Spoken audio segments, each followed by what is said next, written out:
Outside in the warm Miami air, Winchell turned to me. What was your name again, kid?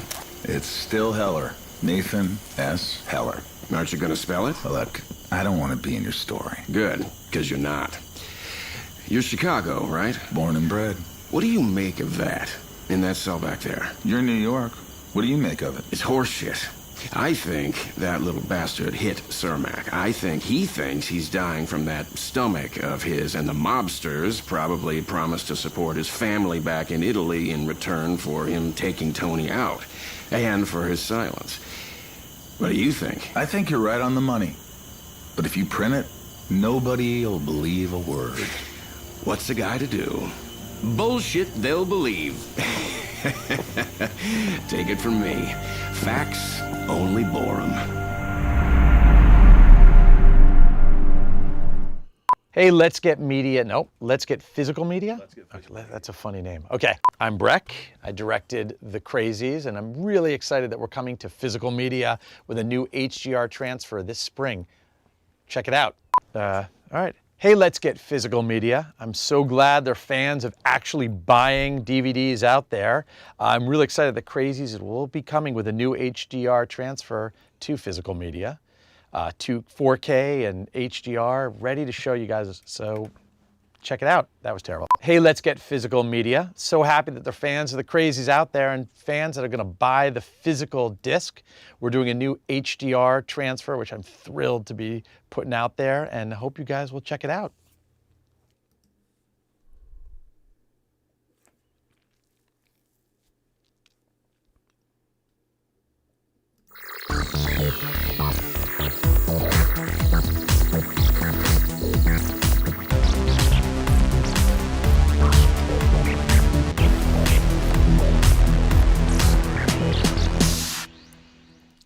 Well, greetings, imagination connoisseurs. Once again, it is I, your Duke of Dope Discourse and your Pharaoh of Physical Media. That's right. You know me. You might not love me. But I'm Robert Meyer Burnett, and I'm coming right at you with somebody that I know you do love. This is Let's Get Physical Media, episode 215. You know, we are approaching the end of our first decade. 5 years coming up next month. Hope you guys are planning for it. Can you believe that I've been talking to this man for 5 years? I can't. But you know him. You love him. You feel him all around you when he's not here. But we bring him right to you every Sunday, all the way from Saarbrücken, Deutschland, Mr. Dieter Bastian. Well, Rob, time flies when you're having fun.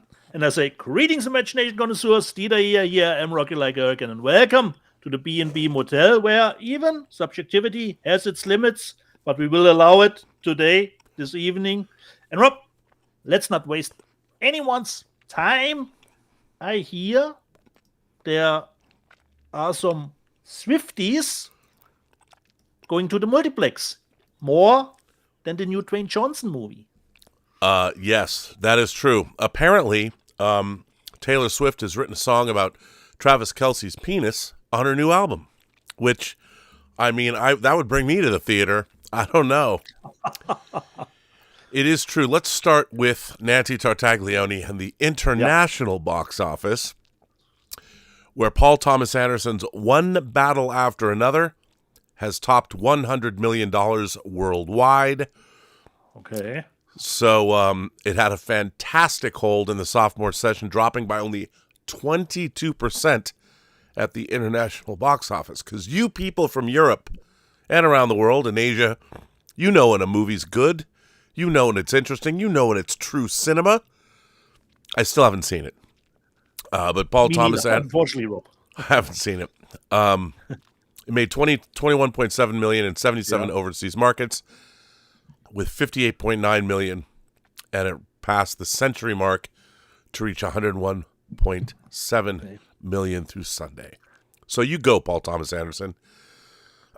But now, Taylor Swift, the official release party of a showgirl, released in conjunction with her new album, the weekend global box office for a movie that nobody knew existed until a month ago. It made $46 million worldwide this weekend. No one makes more money than Taylor Swift. You go, and once again, Swifties. Rob, she stepped over the normal distribution, going directly to the theaters again. Pretty much. Yeah. Okay. Yep. So excuse me. That's good money. Yeah. Demon Slayer, my friend. Demon Slayer has passed $633 million global, Nice.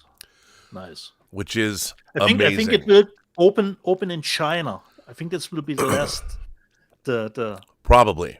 last point. I heard it did get a release in China.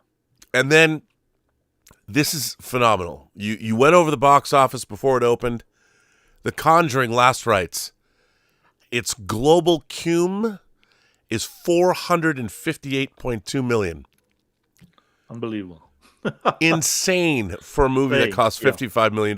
But if you look at it, that's what studio movies should be doing. You spend $55 million in marketing and you pull down $458 million. I know it doesn't happen always, but that's what you're Especially if looking it's for. the fourth in a franchise, Rob, you know. Normally we know that franchises often dip, you know, when it comes to the box office. Now, here's something interesting. Because I don't know if you're as excited about Avatar, Fire and Ash, whatever the hell it's called, as much as I am. I can't wait to see the Mordor Na'vi. Your goddess has no dominion here. Give me the Na'vi that forsake Iowa. I'm all about it. They live by the crack of doom. They paint themselves with ash. Bring it on. I cannot wait. But in anticipation of this, there was a re-release of The Way of Water. Yeah. It made $10 million this weekend. And it made $6.8 million overseas. Now check this out. This additional release makes Avatar: The Way of Water the second highest grossing film of all time in Australia, behind only Avatar. It finally jumped over Star Wars: The Force Awakens. So Avatar 1 and 2, Kelvin Wellborn, you live in that land down under. The biggest grossing movies in Australia now are Avatar and Avatar: The Way of Water. And check it out. Unbelievable. In New Zealand, this re-release makes Avatar: The Way of Water, where this is appropriate, where it was made, the first film to ever cross $20 million in New Zealand. The first film. So don't bet against Jimmy C. You don't bet against C-Note. Okay. You don't bet against Jimmy C. They will always bring you the money. C-Note, by the way, is Christopher Nolan. You don't get it. You don't bet against Jimmy C, and you don't bet against C-Note ever. So all you Avatar haters, you can suck it. Suck it. Avatar is great. And anybody who says less doesn't know what the fuck they're talking about. Now, let's look at the domestic box office. Yeah. Anthony D'Alessandro brings us the news from Deadline. Taylor Swift's Showgirl made $33 million at the domestic box office. An awesome anomaly for an album picture launch. Dwayne Johnson sees the lowest opening of his career ever with The Smashing Machine at $6 million. Well, Taylor Swift, the official release of his Showgirl, was indeed front-loaded, declining 36% on Saturday with $10 million from its pure Friday gross of $15.8 million. And the 14-time Grammy winner is seeing a standalone gross and opening weekend for her cinematic experience of $33 million, which is pretty amazing because this entire movie can be written off as marketing for the release of her album. So this is... I mean, what a businesswoman, Taylor. You might not like her music. I heard some of the songs off the new album that I liked. You cannot deny she's one of the greatest business people ever. I mean, sure, she's got great people working with her, but I give it up for Taylor Swift. She's one of the greatest business women in the history of entertainment. Amazing. So you go, Taylor. I'm not a Swiftie, but, I am in spirit. Somewhere in my life, some alternate universe, I know all of her songs. But so One Battle After Another grossed $11 million here for a total of $42.7 million. Number 2, okay. This number 2. The Smashing Machine was number 3 with 6 million, but it was A24, so maybe they expected more. But it was a movie about wrestling. Gabby's Dollhouse, my favorite. There you go, your favorite, Rob. Your favorite. 5.2 million for a total of 21.6 million. Yeah. The Conjuring Last Rites took another 4 million domestically for a total of 167.8 million here. Demon Slayer made another 3.5 million for a total of 124.6 million. Avatar: The Way of Water made 3.1 million again for a domestic cum of 687.1 million. The Strangers Chapter 2, another movie that Roy Lee was a producer on, is up to 10.69 million deets. Well, you know, it is. Good Boy, the movie from IFC about the ghost dog movie, made 2.25 million. It's IFC's third best opening ever, after Clown in the Cornfield and Late Night with the Devil. So there you go. By the way, have you seen Late Night with the Devil? You mean the movie with David Dasmalchian? Yeah. Yeah, of course, Rob. Of course. That movie kicks ass. Yeah, it's really good. Yeah. Because it always manages to go a step further, you know, and then until the bonkers ending comes along. It really does. The only thing, like you always said, you have to put your disbelief, considering that there was always someone there filming the stuff, even the behind the scenes moment, right? You know, when he goes behind. But we let that slide. I had a great time with Late Night with the Devil. I did too. So, guess what I did the other day? You purchased something? No. I drove down to Irvine, to the Irvine Spectrum, met my friend Alvaro, and we went and saw Friday the 13th 3D from 1982 in the theater in 3D. Wait, it played in the theater? Yes, at the Irvine Spectrum. We went and saw Friday the 13th 3D, and I have to tell you, now I know it was your greatest experience, Rob. What you were taken back to that time yesterday? Okay, you have to understand, I have that Shout Factory Friday the 13th box set. I don't think, I've gone back to watch a few of the movies, but not Friday the 13th 3D. That movie, I'm sorry, it's fucking terrible. It is a terrible movie. Now, it seems silly to say this. And you know what? I keep thinking that my greatest experience, I think I might have got it wrong. I think it might have been Friday the 13th 4. Because when I was watching Friday the 13th 3D, I thought that was my greatest experience ever in a movie theater. Yeah. Honestly, I think I remembered it wrong. Because there were scenes in it that I was waiting to see that aren't in that movie. And I realized that I must have blocked... The most brutal one, Rob, is the fourth one. Final chapter. Yes. It's the most brutal one. And that, it has to have been the final chapter, because Friday the 13th 3D is just a terrible, terrible, terrible movie. And I understand it's the first movie where Jason appears with the hockey mask. But and I was trying to articulate this with Alvaro, but this cold was creeping up on me, so I wasn't able to articulate it as well as possible. But, I really like the first Friday the 13th.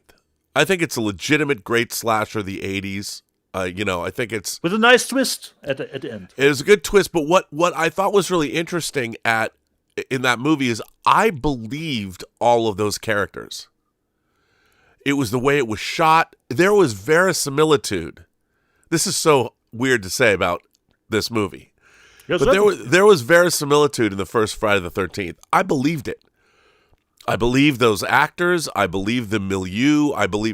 You don't believe a frame of Friday the 13th 3D. I don't believe anyone. And I know no shade to Stephen Miner, who directed it, but I'm sorry, Steve. The movie is amateur hour all the way. And to be honest, it's just not good on any level. Although there was, and the 3D, there was some really good 3D stuff in it, though. Yeah. You know, They really concentrated on that stuff, Rob. So perhaps the script and the other stuff suffered a little bit. Well, you know, what's really interesting, too, is that in Friday the 13th, there's actually something happening. Like, they're opening Crystal Lake. So the teenagers, all the camp counselors who have gone up there to help open, it makes sense. There's something going on. Like, there's this plot happening. They're trying to open this, you know, this. And in this movie, it's just random. You don't. No one knows what's going on. No one is ever aware that it's just until the very end. There's nothing in this movie that is. It's. I mean, I know people love their slashers, and I'm gonna piss people off later in the show, but I figured I'd start early. It's god fucking awful. It's a terrible movie. But then it has that important stand in the franchise, Rob, because of, you know, he gets his mask. I know. And look, I went and saw it. It was the first time I'd seen it since 1982, and I own it. Yeah. I own it. I feel like taking it out of my box set and throwing it away, but I can't do that. It's terrible. But afterwards, as a palate cleanser, we went and saw Anemone, Daniel Day-Lewis's new movie. About, but I don't know anything about this new. Okay. It's a knockout. I mean, it's look, about 6 people out of 100 are going to love this movie. Most movie-going audiences of today, as a matter of fact, 2 people walked out. These guys that came in, or I don't know if they were guys or girls, they came and kind of sat to the left of Alvaro. And, of course, they were watching videos on their phone until the movie started. The movie is, it is, first of all, it's unbelievably well made. Incredibly, the cinematography is incredible. The acting, as you might imagine, from Daniel Day-Lewis and Sean Bean is it's just astonishing. And, you know, Daniel Day-Lewis's son, who was born in 1999, directed it. And Family Affair, they co-wrote the script. Daniel Day-Lewis and his son co-wrote the script, Ronan. And I just was knocked out by it. I thought it was, look, it is slow. It is very dreamlike. And it is for audiences that might love my beloved Ennui trilogy. If you like La Ventura, La Notte, and The Eclipse, you'll love this movie. But both Alvaro and I were knocked out by it. I mean, it was just a stunning experience, and the acting is incredible. Incredible. Can you tell me a little bit what's it about? I don't even know what the movie is about. It's about Daniel Day-Lewis plays a former soldier and who was involved in the Troubles in Ireland. He was a soldier. I guess he was working for the British. And he's suffering from PTSD.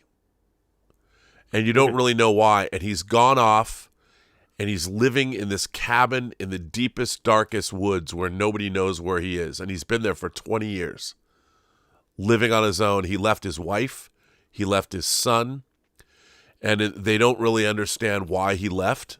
And his son has his own problems, his own issues, because he's been missing a father. And Sean Bean plays his brother. And Sean Bean has to go find him and reconnect with him. Okay. Because his son is into a bit of trouble himself. And no one can help but Daniel Day-Lewis. And it's basically the story of brothers and sons, and it, you know, the acting and Sean Bean reconnecting with his brother, it's very beautiful, it's very heartfelt. A lot of people would say, look, today everybody wants to know it's very funny. People want to know exactly what they're watching 5 minutes into something. This movie was so mesmerizing. And in terms of creating a feeling in you, establishing, the movie tees up the way you're supposed to feel inside of yourself. You understand when you finally get to this cabin where Daniel Day-Lewis is, you feel, your soul feels kind of the way he must feel. Because the way it's shot, it's just extraordinary. And it really is, it's a pure cinema experience that 90% of the people who watch the movie are not going to appreciate. They're just not. People, I always say that watching movies is a skill. Enjoying a movie like this is a skill. You need a certain skill set to sit down. If you're expecting a wonderful time at the film, something easy, something that's transportive, it is the opposite of something like Back to the Future. But if you can handle it, if that sounds like your jam, it is a highly rewarding and incredibly moving experience. And Ronan Lewis, Daniel Day-Lewis's son, he's a director to be watched. So I was blown away by it. Yeah. So a really, really diverse spectrum yesterday that you had here, like your friend Chris Gore always said. That was a movie diet. It was certainly a movie diet. Part 3D, and then the new Daniel Day-Lewis movie. Okay. So let's I would bring it down, from that art house level. You put us where we're supposed to be. You put us where we're supposed to be, Dietz. Because on the digital side, Rob, I heard good things about. I watched Primitive War, the dinosaur movie which plays in Vietnam. I heard good things about it, and it is actually pretty decent. A lot of people even say it's better than Jurassic World Rebirth, considering how much the movie costs. I think it's around 8 million is the budget. And I had a good time with it. But the only problem for me, Rob, is they're actually doing too much. They're trying too much. A lot of dinosaurs. It's going bonkers. It's even 130 minutes long. Wow. So they're actually, I think, they're trying too much dinosaurs. They should have scaled it down a little bit and refine the effects work on those things that you have in the movie, But they are really throwing all at the screen. And the blood armor here in the movie are actually the dinosaurs that have blood armor. But not a bad one. Primitive War. And I love, of course, the cover artwork is great. And then this week, I watched a new version of The Toxic Avenger. And I would say pretty decent too. The problem is it stands a little bit between a rock and a hard place for normal movie people. This is not their kind of jam, but for us, Rob, it's not trashy enough, actually, It really, really tries to tell a story, about healthcare and stuff like that. So it's not trashy enough, but it's not for normal folks either. So it's a little bit in between, But it's pretty decent, actually, considering the gore that's in it. Totally watchable, and I'm pretty happy that it's finally gotten a release, even because it looked like it would never gotten a release. And what I didn't know, what I learned later, that actually Peter Dinklage is not playing the Toxic Avenger. It's actually a woman who plays him. And that's perhaps one of the only criticisms I have.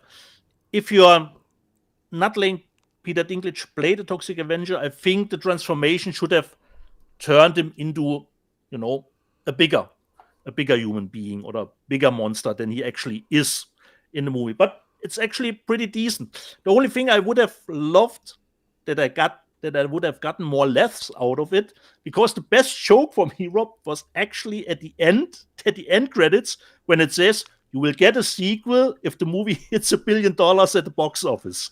Then you will get a sequel for it. So tell your friends. So, but on the other side, pretty decent movies, actually. So this was what I've seen digitally. Well, that's exciting. I like that. Yeah. So, yeah. And I will certainly look out for the director of Primitive War, what he will do next. Because I read some interview that he gathered. Of course, a lot of people were probably working on their PCs for next to nothing to do the movie. Yeah. But I would think if he would have smalled it down a little bit more, would have been better. Tricia Helfer is in it, from Battlestar Galactica is in it, and Ryan Quanten, Jeremy Piven is in it.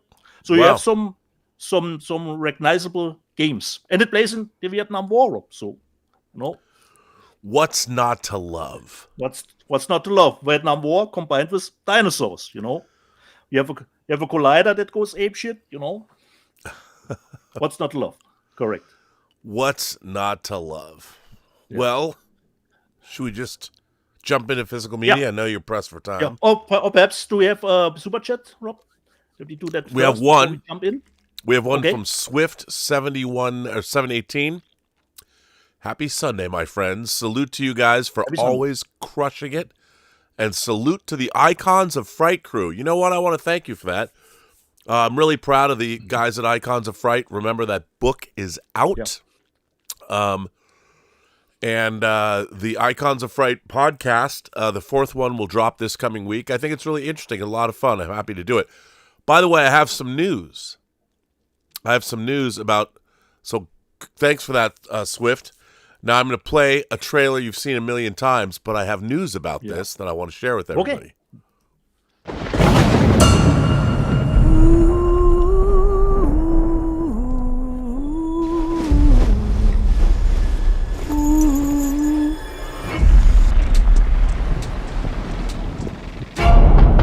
I'm Mr. Grove from Pretoria.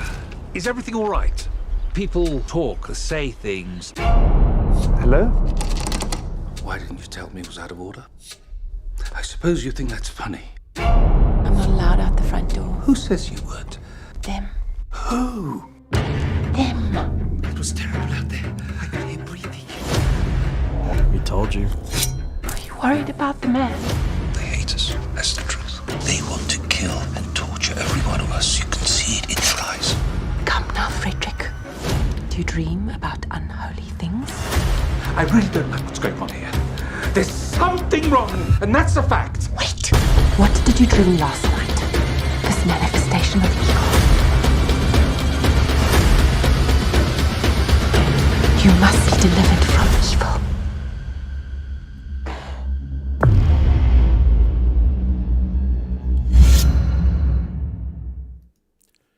The world theatrical premiere of White Devils is happening on Tuesday, October 28th at 8 p.m.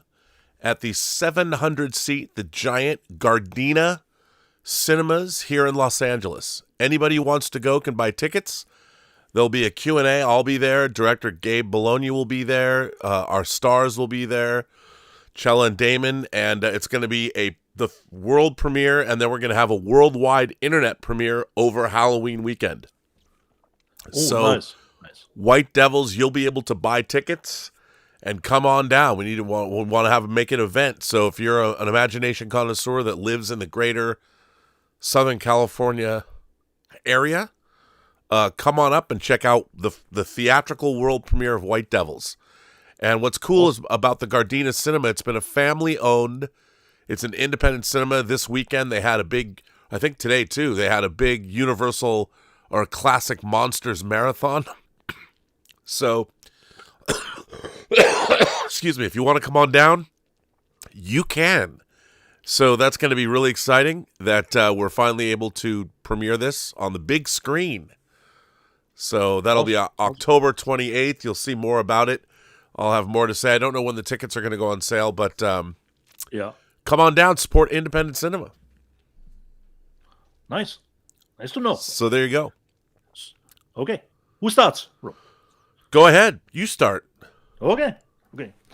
And I start with titles that Rob sometimes already has shown on our show, but I got my Kino Lorber Airplane 2, the sequel, which, doesn't reach the first one, but still has cool little jokes in it. 4K and Blu-ray. And I haven't seen it in a long time and had even a good time. Next one, I have Cat in the Bag. It's featuring even Mel Gibson. The movie is called Monster Summer. It was a 4K and a Blu-ray. Nothing too fancy about it. But it's rated 12, so perhaps not that scary. With Mel Gibson in it. Then, Rob, I told you about this movie, and I finally got it. Watch the Skies, which is a Swedish movie, and it was shot in the Swedish language, and then they re-recorded the actors doing their lines in English again, and with AI put them on their faces. So this movie is in English, but in the bonus section you can watch it in Swedish. And I have to say, Rob, I really have nothing against doing this, because this is a Swedish movie, and if you can make it in this way into English, there's an easier sell, because we all know some people don't like to watch movies with subtitles, and so you get the original voices actually, playing their roles. They did their voice acting, and then the AI made them speak English, and you can even watch a clip on YouTube how they did it. So this is the English version, but in the bonus section you can actually see the Swedish one, and it is a nice little UFO stuff with a little bit of Spielberg in it. So really had a nice time. So it came out. It's a little bit older, 2022, I believe. But this is a new US release, so I think that AI dubbing came in later. Watch the Skies.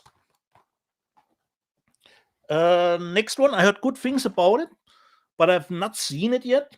And in the UK, you can get a 4K of The Last Breath with Woody Harrelson, Simu Liu. I heard good things about it, but I have not seen it. But nothing to it. Just a disc. Nothing more to that Last Breath. Then Rob last week showed that nice 4K. I unfortunately only have the UK Blu-ray, but I haven't seen it. I know the movie is mediocre reviews, but it should have some kind of crazy ending. We're looking forward to it. I've got the UK one Off the Home with Pete Davidson. Looking forward to it. Hopefully Cat in the Bag. Perhaps it turns out better than expected. Then let me just pick those two together. Because everyone knows I love Baby Assassins, and I finally got the other movie that mostly the same team did, which I saw digitally first, Ghost Killer. And the Blu-ray actually features bonus features. It is available in 4K in the States too, but the 4K doesn't have the bonus features actually. Bonus features only come on the Blu-ray. And I found out this older movie, this was price reduced, so Schnäppchen has the same fight choreographer who does the fights. So I bought this too, Bad City from Lego USA 2. So Ghost Killer and Bad City. All right. The next one, I know a lot of people did not dig the sequel, but I thought it was a nice, schloggy, great good time. I bought a media book of Megan 2.0. Oh my God. A good time with it, but I still need to watch the disc Megan 2.0. Just look at it. That nice purple, Rob. Shiny purple. Next one, Cat in the Bag, but it looks good. It says 4 stars here. Terrifically suspenseful, blends true crime tension with retro horror flair, based on the shocking true survival story.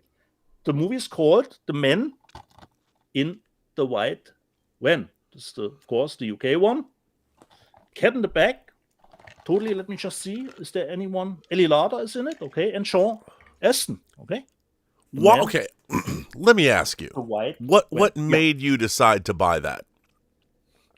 Rob, like you always have the news section I always go through the news section myself, and then I see some title like this, The Man in the White Van. Okay, this looks interesting. Then, of course, do a little bit more of deep dive, perhaps Rotten Tomatoes, and, give it a shot. Give it a shot, All right, I can't argue with that. Yeah. Cat in the bag. Sometimes, Rob, a blind chicken finds a crane. Yeah. The next one, just like Megan 2.0, a lot of people were not thrilled with the second season, but I quite really enjoyed it, but it should have been longer, 3 more episodes to tell the story of Abby 2. It only were 7 episodes, but this is the Steelbook, the second season of The Last of Us. There are different cover variations. This is the French Steelbook for the movie. And it has, of course, the 3 4Ks in it, which comes with, I think, all the bonus features that were on HBO Max 2. Last of Us, second season. Then, Rob, when I show you this cover, what kind of movie would you think this is? This is a Korean movie, Rob, and the title is The Old Woman with the Knife. What kind of genre would you put that in? Cooking. It's a cooking movie, like Chef. Cooking. In the kitchen. A cooking movie. A cooking movie. In the kitchen. In the kitchen. I didn't thought about that because I would put it, in the horror genre, more of the thriller. I was kidding. No, I just thought I would go a different way. Yeah, totally. I was totally surprised. Subverted my expectation, Rob. But she's actually a hit woman, Rob. A hit woman, and we rarely get to see older people playing killers, And, when you get older, your time's up. Really had a good time with it, Rob. The Old Woman with a Knife is a Korean movie. And it even came out here as a media book. So I got a little bit lackluster here. Does she have gray hair? She looks like she's got gray hair in the... Yeah, she has, Rob. I love older Korean women with gray hair like that. There's some chick on my Instagram feed who's like an older Korean woman with gray hair who's hot AF. So, yeah that looks right up my alley. Yeah, totally. The Old Woman with the Knife. Really nice action thriller, actually. And I was cat in the backdrop because, it looks nice. I was thinking, horror thriller or something like that. No, it's actually an action thriller. The next one is actually for Max. I need the address, Rob, so then Max can get his Bang Boom Bang, the cult movie from Germany, his media book. Then we get to 4 arrow titles. This was actually not in my shopping cart first, but I read some reviews and I thought, okay, I have to give it a shot. I bought Proof of Men. When you had it in the news section, Rob, and I thought, well, this looks like George Kennedy, okay, but I thought it's just painted that way, but he's actually in the movie. There you go. So we have a different cover artwork, very strange different cover actually, for the movie below. Men, and it says, let me just see here, like it describes here, Movie Mogul Haruki Kadokawa changed the landscape of Japanese cinema for good when he introduced the concept of the blockbuster to the country with the gripping crime drama featuring an all-star cast, which actually features George Kennedy. Because I remember in the news section, I thought, it looks like George Kennedy, but probably only painted that way. But no, he's actually in the movie. So get a booklet here, 2. And of course, I don't know about Europe, when we always open an Arrow Blu-ray, we always, or 4K, we're always looking for that card. The card, did you get a good card? Sure, yeah, but nothing Europe, nothing new. Because the cards are often more into the future than what we actually know. It's just Excalibur, which we already knew would come out. So, Proof of the Man from the UK. Then the next one from Larry Cohen, but I don't know anything about it, but good stuff. Reviews were great. I bought the stuff. It's a hoot. You're going to like that. Okay. Has a different cover variation underneath, as we know. Actually, I think are there 3? No, it's 2. We've got 2 Blu-ray, 4K for the normal feature, and then there is a pre-released version of the movie. I think longer, something like that. And we get a booklet for it too. So that one. The next one, I actually had already from Arrow the Blu-ray version. And I was actually not gonna buy the 4K version. But once again, Rob, through reviews I heard, the 4K is awesome and blows the Blu-ray away. So what can I do, Rob? What can I do? I bought it again because I love the movie. It is Creepshow 2, which came out again from Arrow. And I don't remember the first edition that I bought. So we have, of course, the original cover artwork that we know, 4K, a booklet, and even, I think it was here. No, it was in the next one. So we have booklet for it, Creepshow 2. I always love the Raft and especially the Hitchhiker, the last episode. Great looking disc. But I don't remember in the first edition that there was a comic in it. But I could be wrong. Yeah. So there's a comic in it here. I love that the cover's a riff on the original Creepshow 1 sheet. Yeah. So Creepshow 2. And then for the normal ones, I haven't seen it yet, and I don't think the movie will hold up or has aged pretty good. But if there's one comic character that I would like, they're doing a new take on it, giving it a new try, is of course Spawn. Ugh. From Todd McFarlane. You have the That original movie's cover of it. unwatchable. You probably are right. But this is the character that I would love if they would do another try with it. Now with better technology, you of course have the booklet. It has both versions, the theatrical version and director's cut. So there are, just check, yeah, there are 2 4Ks in the set, and we get the poster artwork for the movie with the both motives. So Spawn, and of course I have something else, but I would like to save this for last, and I give it to you, my friend. Okay, well, I got a couple of boxes from the usual suspects and from Warner Archive. It is their usual bill of fare, but I got some. I love one of the things about Warner Archive is they're doing all these like classic Hanna-Barbera cartoons, things that sometimes played primetime, not necessarily Saturday morning. And the Huckleberry Hound show, there's 11 discs in this. Now, when I was a kid, I can't really do an imitation of Huckleberry Hound, but Huckleberry Hound was a big deal. He's kind of got this southern drawl. The complete series on 11 discs, and then Touche Turtle and Dum Dum. I mean, these are all shows that were 60s, early 70s stuff. It's just funny to have all these. I mean, one day maybe I'll have like kids or grandkids, or not my grandkids, Elizabeth's grandkids, whatever. Who knows? But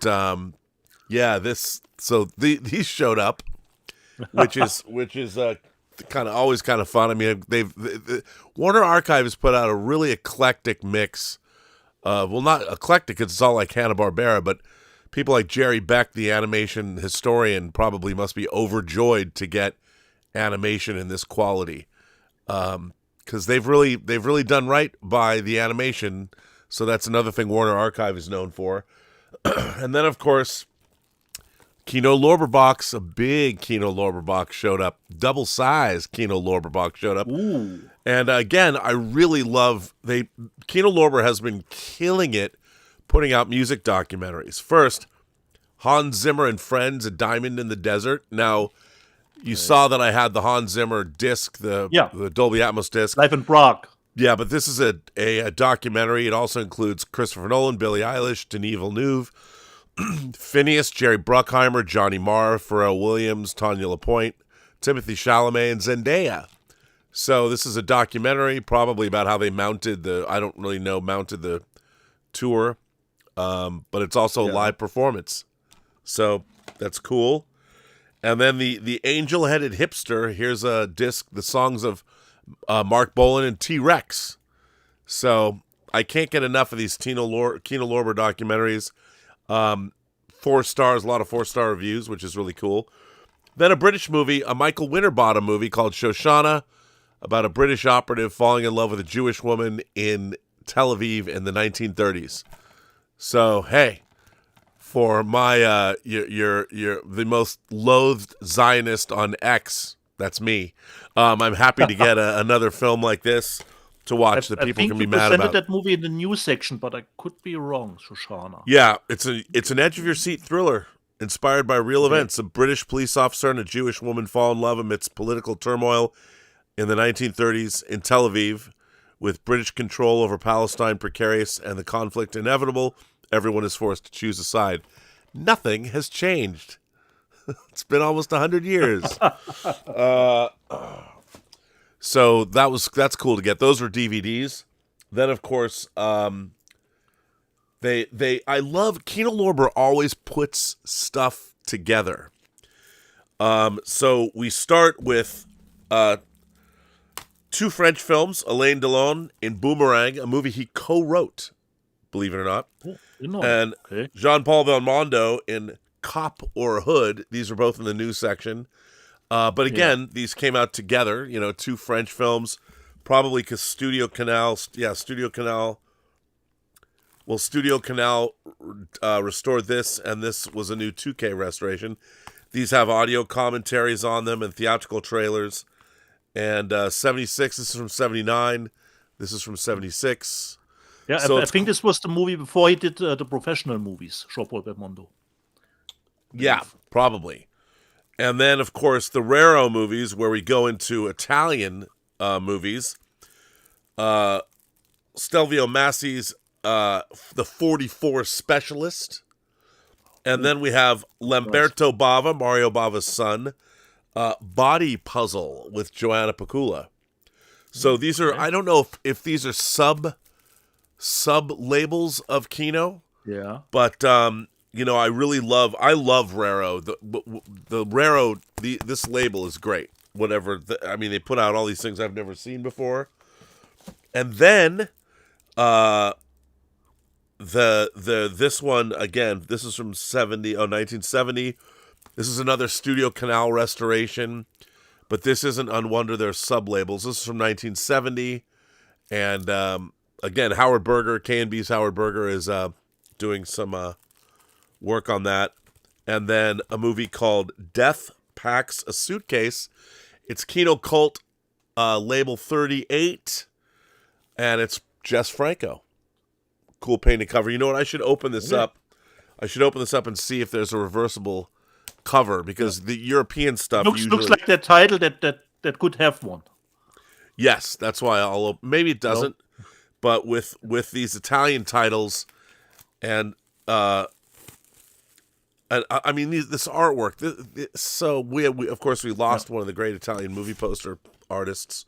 Let's see if there is a reversible sleeve. There is not, but that's okay because this artwork is great. And then they sent me Marlee Matlin, Not Alone Anymore. This is a documentary on Marlee Matlin. So I'd watch this. Children of Lesser God, all that. So there you go. That was the first bunch of discs I got from Kino Lorber and Warner Archive. So there you go. Nice. So we had some super chats that came in, Rob? Yes, let me look and see what people are saying. Stubble McShave sends in a tip, and Stubble says, "I'm really enjoying Replay. That's a book I suggested he read. I'm a bit over halfway through. I'll say that Jeff is in a car on his way to reconnect with a teenage Pam. You'll know roughly where I am in the book." Yes, I know where you are in that book. For those, if you guys like time travel stories, Replay by Ken Grimwood is one of my favorites. Don't read anything about it. Go in cold. But Replay it's a famous book. They've tried to make it into a movie for decades. Yeah. Tough nut to crack. But it should be a miniseries. It should be a Netflix series. Luis Feliciano says, I ordered Rosetta from Criterion. I can't wait to get it tomorrow in the mail. R.I.P. Emile de Queen. Well, I hope you like it. He also ordered My Life as a Dog on Criterion. Gonna have a fun day tomorrow. My Life as a Dog is Lasse Hallström's movie. It's one of my favorite coming-of-age movies ever. So, very excited for him to see that, because if you've never seen My Life as a Dog before, I highly recommend it. So, yeah. So what else, Dietz? Should we keep going? I think, Rob, I think I've seen the C-Wing has been opened, Rob. The C-Wing has been opened. You know what that means. That's the wrong video. But that's okay. I can play the right video.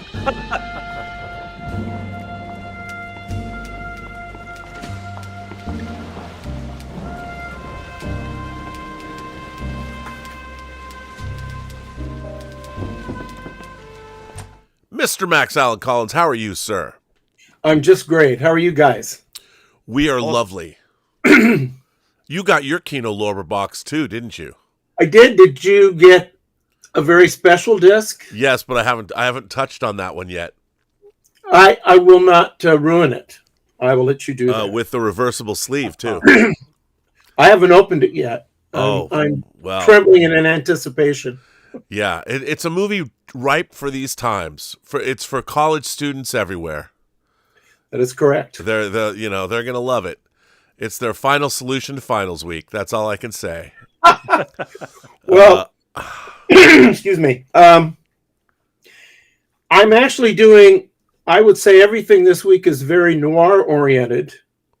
There's only so much of the old noir, the vintage 40s, 50s, very early 60s that's coming out. Some is, but I can't stay on. I can't keep the C-Wing open just waiting for those releases.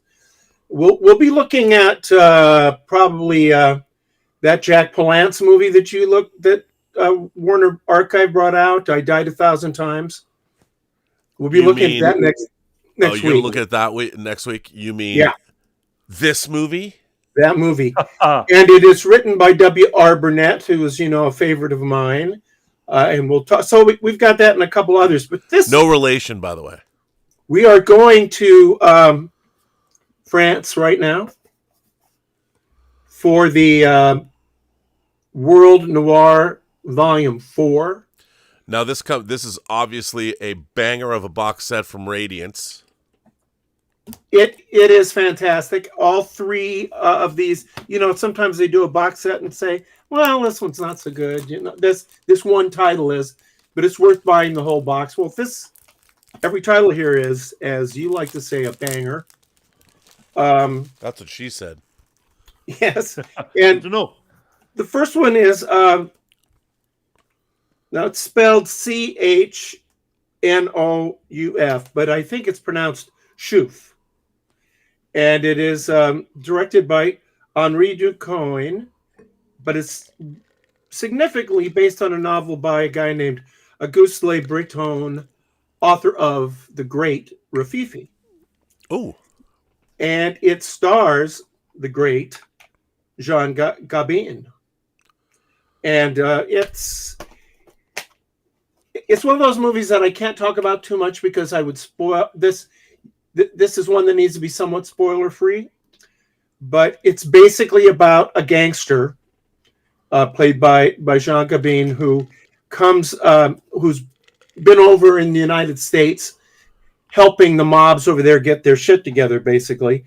And he's brought back to France to do the same thing for the drug industry. When I say industry, I don't mean the pharmaceutical industry. I mean the drug dealers, and so there's quite a bit about drugs, about illegal narcotics, And it's very interesting to see a movie that's made, I forget exactly when it's made, but it's a 50s movie, I believe, 55. And it has a very different way of looking at the way drug dealers and drug addicts are depicted. I won't say it's more realistic necessarily, but it's just a very, very different take. And it's quite well made, as you might expect. And there's a lovely woman in it for Rob. And her name is, I can't pronounce, Magliai Noel. And she was in Rafifi and a movie called Passionate Summer. Lino Ventura, who's another classic tough guy, kind of almost the guy who came up and became almost a competitor and replacement for Jean Gabin. So that's great, and I'll do the Dieter thing because this is pretty interesting. All of these movies have, these are, the back of them is very bold, and the covers are the posters, but they have quite good alternate covers, and this is where you get all the information about the movies. So all of them do that, and so I'm very pleased with that. Radiance is just killing it. I mean, their box sets are just beyond belief to me. Yeah, they are. And this next Radiance, Elliot Cohen in the UK sings the praises of Radiance, and Radiance, they got 2 4Ks coming out. They got Daughters of Darkness, and then they got that other German themed film that we talked about the other day. But they put out that great Mario Bava Planet of the Vampires box set. Even though it's not 4K, it's great. Well, the next title, because I can't imitate Elliot Cohen. I would love to have been able to come back to you and just talk the way he does. We all love Elliot Cohen here. The gentle way he talks. When I'm having a bad day, I go watch Elliot Cohen videos. He put up a Radiance. He basically put up a video about how much he loves Radiance. And, well, I always try to listen to him, but I fall asleep in about the first 5 minutes. No, that's not fair. You know what? It's too soothing. It's too goddamn soothing. Well, he is very soothing. Hello, dear viewer. That's why I love him. I mean, I'm having a bad day. We got to get Elliot Cohen on the show. I did reach out to him once because I was going to have a bunch of people come on and didn't do that. So, Elliot, you have an open invitation to come on this show whenever you want. We need to have you. We need to talk about Radiance. That's fine, but I need the Rob Burnett, Dieter Bastian level of enthusiasm and that kind of energy to keep me awake. But Elliot Cohen's energy is just lower key, but it penetrates into your soul. It's better watched on a little bit of a fast forward. If you're fast forward mode. You take just a quick nap, Max, and wake up, and we are still live. This coming from the man who won't. He's like, I don't like your Antonioni ennui movies. You know who does? Elliot Cohen. Elliot Cohen and I are on the same wavelength. Why am I not surprised? Yeah. All I suggested was Elliot Cohen is my dear viewer. That's all I can say. Just all I suggested was that all the original masters of these movies you like should be turned into guitar picks. That's all I said. Oh my God. What a Philistine you are. Yeah, is this the second movie? What's the second movie? Yeah, this is also a very good movie.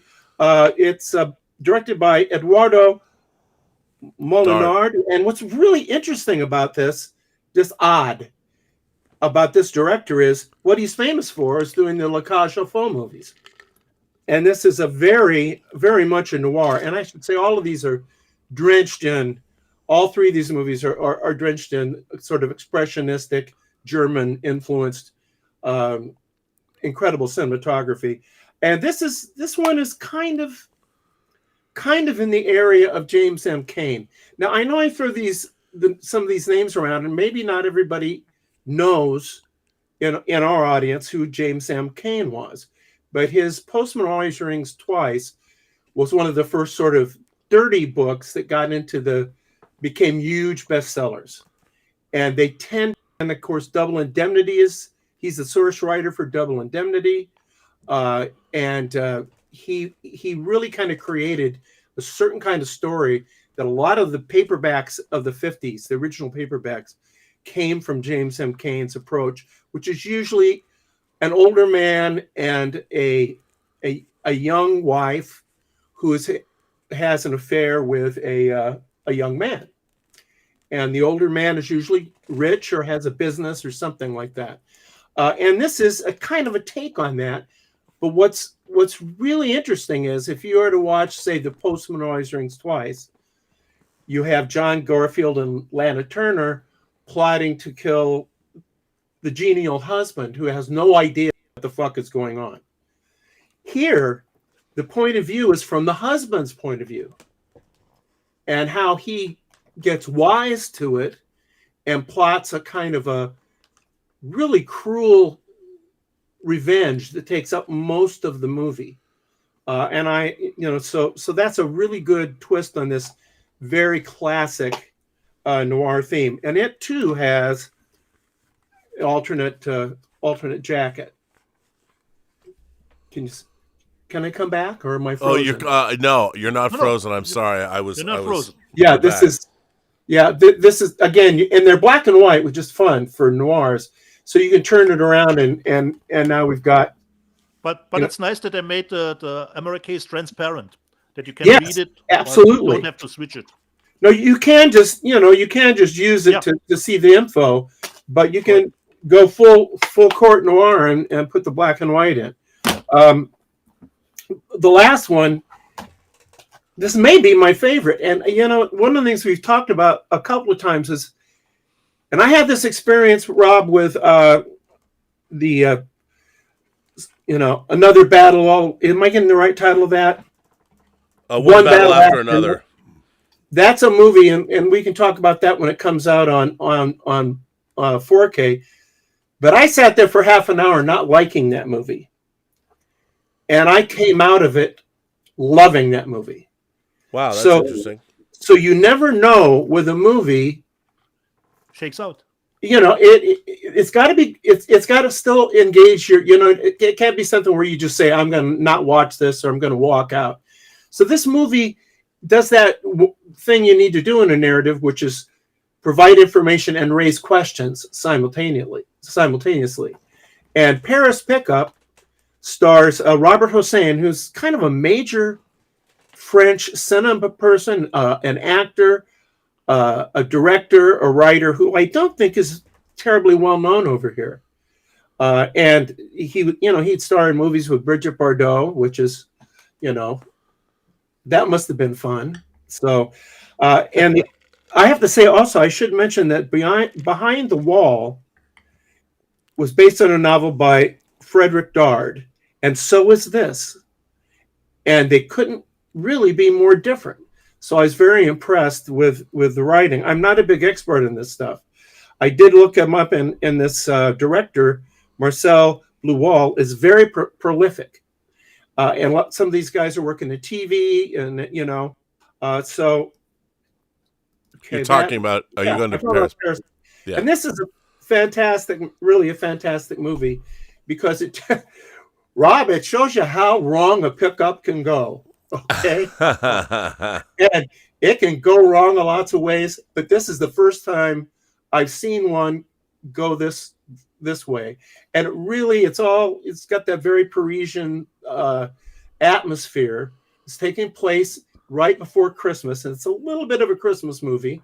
You can watch A Christmas Story, Christmas Vacation, and Paris Pickup next Christmas. You may want to reverse the order because the others might be a palate cleanser. But this is a terrific movie, and the woman, Liam Massari, who I think was also I think she was in Rafifi, maybe. I think she was maybe in a Fellini movie, but she's somebody who had some real sort of street cred in European cinema. She's beautiful, and you totally buy that this guy would do whatever she asked her to. Because you have a problem in these movies sometimes, and you can have a problem in a book where you say, why is this guy going along with this? Now, in the post-noir showings twice, nobody wonders, I don't think, why John Garfield is doing whatever Lana Turner wants him to do. Okay? It's pretty easy. But here, this is the same kind of thing, but this has twists I never saw in a movie. So I highly recommend this box set. Nice. Now, one thing I do want to mention, because this gets into our conundrum about what we order when various versions are available, and particularly when it's something like this, which is from overseas, and I go to various of these dealers who, like Diabolique is, I guess, my favorite, and that's where I buy this stuff. But the box set costs, I think, $60. Might be as low as 50, but it's certainly not any lower than 50, which isn't bad for 3 Blu-rays if you get right down to it with the packaging. And I should mention, especially again, Peter, it's got another great, really thick and informative. It's not a booklet; it's a book. So it's a great box set. However, 2 of these films are available at Kino. And they add up together as they're listed. One of them is on the film noir, the French film noir, Volume 1, which has been out on both DVD and Blu-ray. And that's this one. That's it. And then, but it's only on this. Oh yeah, because it is on. Is this on Blu-ray? Back to the Wall. Yeah, it is. But it's like a $34 Blu-ray. So now we have the DVD of it. So we're edging up on the cost of the Radiance box set. But you get the extra booklet, and you get the but the only thing I would say, and also the other one that's available, there's another one available from Kino, which is the Shoof. It's got a slightly different title, but that's also available from Kino. Now, the only thing I would say, so if you bought both of the Kino titles, you'd be spending maybe $10 less than you'd be spending on the Radiance box, but you'd also be getting three movies of the Radiance box. However, as you and I know, Rob, as Kino enthusiasts, they do incredible fucking sales. Yeah, there's one going on right now. So if you think, boy, I don't want to go to the box, whatever, check whatever current sale is going on, and you may pick these movies up for a song. Yeah, well, the Kino sales are great. They're amazing. Now I have something else. The only thing, Max, like you said, you would actually miss the best movie, Paris Pickup. Yeah, you said it was the best of the 3. But I have to say they were all in my 8 to 10 level movies. They're really good. Nice. Kind of turning my attitude toward European movies around, this one that Rob has. Oh, really, dear viewer? Yeah, I still have one is your European attitude movie about European films to you. changing? Are you going to send that to me, Dieter, if I give you my address? If I can get your address, I tried to get. If you do, I'll send you your address from Rob, but I didn't get it. I'll send you something that you'll love. Now, you had I don't remember who wrote in about this subject, Rob, but I found you defending Blu-ray as a form, as a medium, and I still buy a lot of Blu-rays. I buy a lot of 4Ks. I buy new stuff on 4K if it's available. Yeah, of course. But Blu-ray is a phenomenal format, and having a snobism about I have to have everything in 4K, that's in my opinion, is a mistake. Now, what's also a mistake, and this gets us back to our friends at Kino Lorber. They put out some DVDs that I know. If you didn't know you weren't watching, a DVD, you'd think it was a Blu-ray.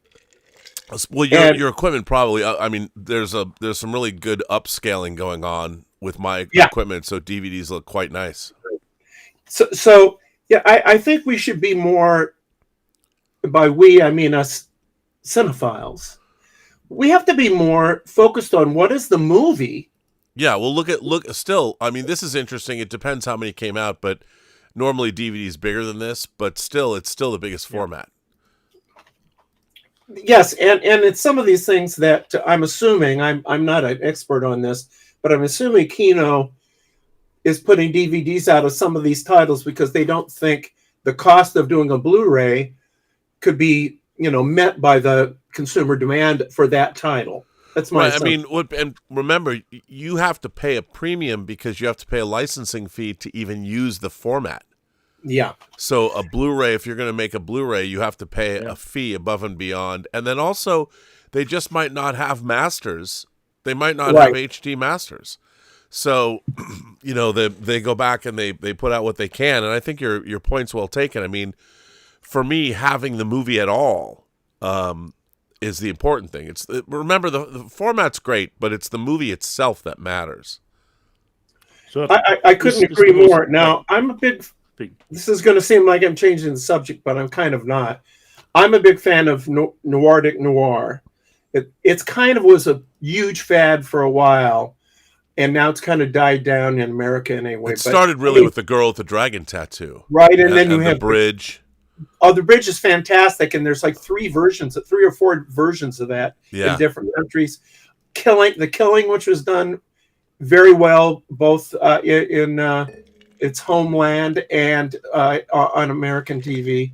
So I have a soft spot for that. I actually wrote a couple of books, Girl Most Likely and Girl Can't Help It, that were my and another one, What Doesn't Kill Her.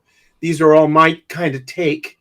They were written with my friend Matt Clemens on that kind of story, that kind of Nordic noir approach. Well, in I got to stop. I almost said Slobovia because that's what Al Cap used to call the country in Little Abner, but it's Slovenia, I guess. Is that correct? Yeah. Am I? Yeah. All right. They did a mini series called The Lake, and this is called The Lake Trilogy, and I'll explain that. But this is a DVD only from Kino, and it looks fantastic.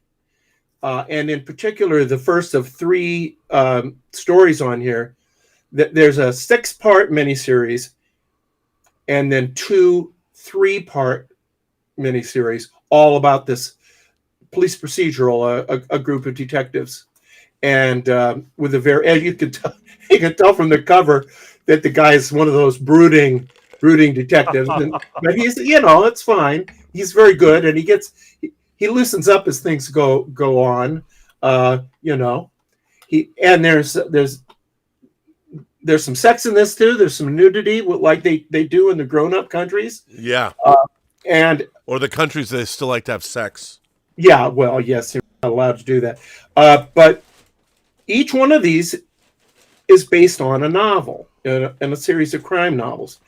And there's a guy named Tajef Golub who is famous in Slovenia. I won't say Slovenia. Slovenia. Yeah, okay, whatever the fuck. But he's a very famous. You're pissing off all the Europeans today. Well, I think this is. I would love to go to this country and visit this because it looks like a good time. But this guy, Golub, is a famous mountain climber. He's like a household name in this country. I won't try to say the country again. He's a household name there, and he's became an author. And this character that we're looking at right now is actually a mountain climber, kind of a retired mountain climber. And so he was playing off his fame. He is the biggest best-selling writer, particularly these crime novels. I think it's specifically the crime novels in that country. I mean, it's huge, and it's very hard to find over here in translation. They did a couple of them in translation. Yeah. One of them is way out of print. And these are all just done in the last like 3 or 4 years. So it shouldn't be You shouldn't have to be paying, $100 to get a book that was published 2 or 3 years ago.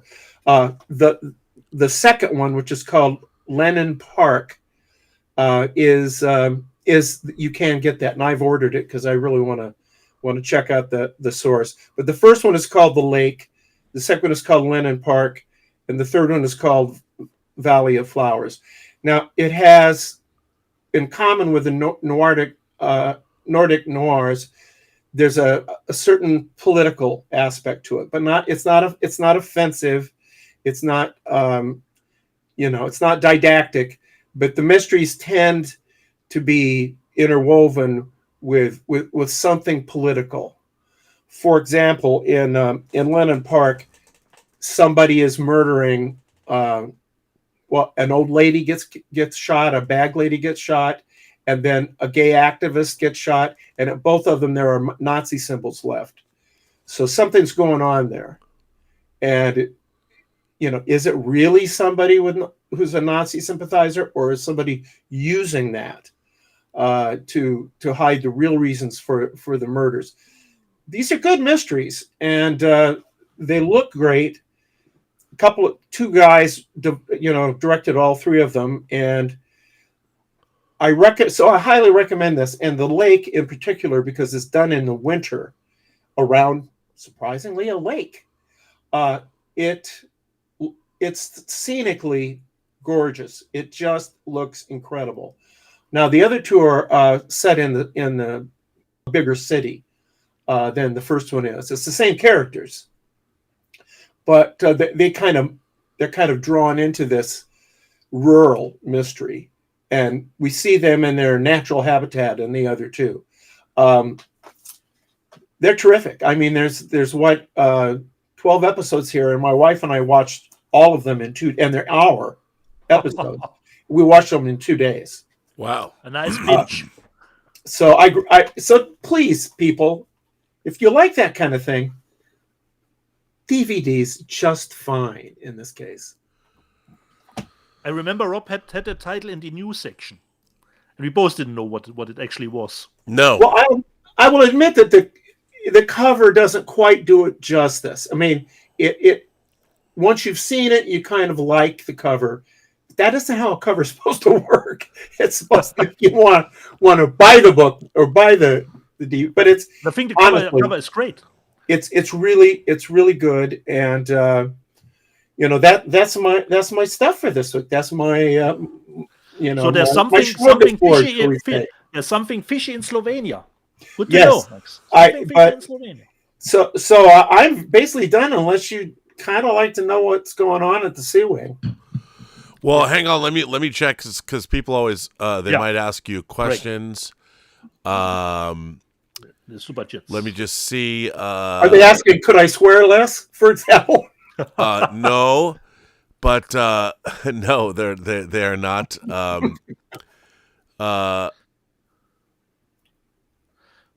you plot this DVD Louis from Feliciano? Diabolic 2, Max? What's that? Max, where did you buy the DVD? From Diabolic 2? The Lake is just right from Kino. Yeah. From Kino. Okay. Yeah. Yeah, it came in a box. Yes, I admit I'm getting a few freebies myself now. Well, you do work. You do work for them. Well, I do. We this French noir set that you mentioned, and thank you for mentioning it. Heath Holland and I did actually 2 commentaries on that box. The one that's coming out that was in the news section last week. Yeah, and they just hired us to do 2 more, and it looks good. Looks good. Yeah. One is a James Garner movie, and you know what a James Garner is from Maverick, and Maverick is one of my TV shows, an obsession of mine. Yeah. So one gets between this, you and Maverick. No one. No one gets between. Thank you. Luis says, Rob, why isn't the original Hachiko from 1987 film not on the Criterion Collection? It's long overdue. I don't know. A lot of times it can be a rights issue. It might be something that's not on their radar. I don't know why they haven't done that. Stub McShave sends in a super chat and says, the 3 great C's, Jimmy C, C Note, and the C Wing. Great stuff. There you go. Thomas Logan says she says, Bobby, check her email so we can go over something. Oh, okay. I'll I'm always bossed around on my own show. Let's Especially see what from Thomas. Let's see what Thomas Logan. Oh, okay. He sends me photos, but the problem with that is, we haven't got to this. We haven't got here yet, Thomas. Don't worry, we're gonna get there. But yeah, so he's not gonna like what I have to say about this. But yes, we will get there, Thomas. Don't you worry, sir. But there we go, and yeah. So there we are. Okay. So what happened in the Sea Wing, Max? Well, it hasn't happened yet. Not next weekend. We're going to have a very special tribute to the institution of marriage. Really? And we are going to something Dean and I know a lot about. Any couple, and it can be a straight or gay couple, I don't care. Any married couple can come to they can come, obviously. They come to the Sea Wing next weekend, Friday, Saturday, and Sunday. If they bring proof that they're married, their licenses, or just anything that shows it came to Mr. and Mrs. and this is who you are, 50% discount for married couples. Generally, we don't really check very close. But we need that evidence. But we need evidence this time. So we did a very and we had really good response to the Psycho weekend. we only had 2 ambulances. Oh well, that's good. Yeah, that's good. And with all the rooms having somebody waiting in the shower for those who checked in. And they were rubber knives. I mean, we weren't trying to hurt anybody. But, I love Hitchcock. So I'm trying to figure out how to do Vertigo so they could have a severe fall when they come in the front door. But that's tricky. That's a tricky one. There you go.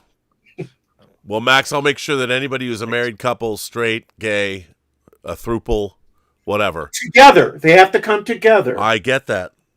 I'll send them all to you. We're just showing that. See, we've had some criticism that we sometimes, like the Sextacular Suite. Some people think that's in poor taste and that we're encouraging bad behavior.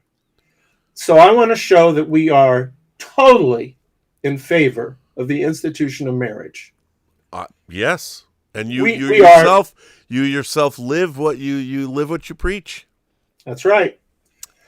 Yes, I think I've been married longer than Rob Burnett has been on the planet. It's true. Well, what can I say? I would have gone out on that first date when your wife came knocking on my door. I would not have stayed at home to watch Maverick. I would have stayed at home if I hadn't seen the Star Trek episode that was on. But I'm just saying. Well, did I ever tell you why I quit the Boy Scouts? You talked about the Boy Scouts a while back. Why did you quit the Boy Scouts? Well, I went on an overnight with these people. The food was obviously terrible. We tramped around through trees. I've seen fucking trees before. And we had a terrible, terrible over-the-campfire meal. And a friend I was with found me standing on the edge of an overview. And there's a farmhouse down below. And he said, "What's wrong? Max, what's wrong?" And I pointed. They're watching Maverick down there. And I quit. And I'm here in the woods, in the fucking woods. I quit. And you remember, see, this is hard for people to understand because they've got so much access to all this video. And they did 39 episodes of these TV shows in those years. 39. They made 39 little movies. That's why you had these shows like Maverick where 1 week it was Garner, and the next week it was Jack Kelly.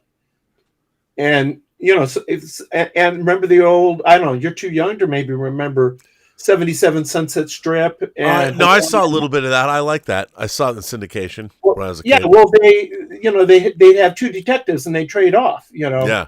because they were filming 39 of these Yeah. a year. Well, as many as those are, the reruns were in the summer.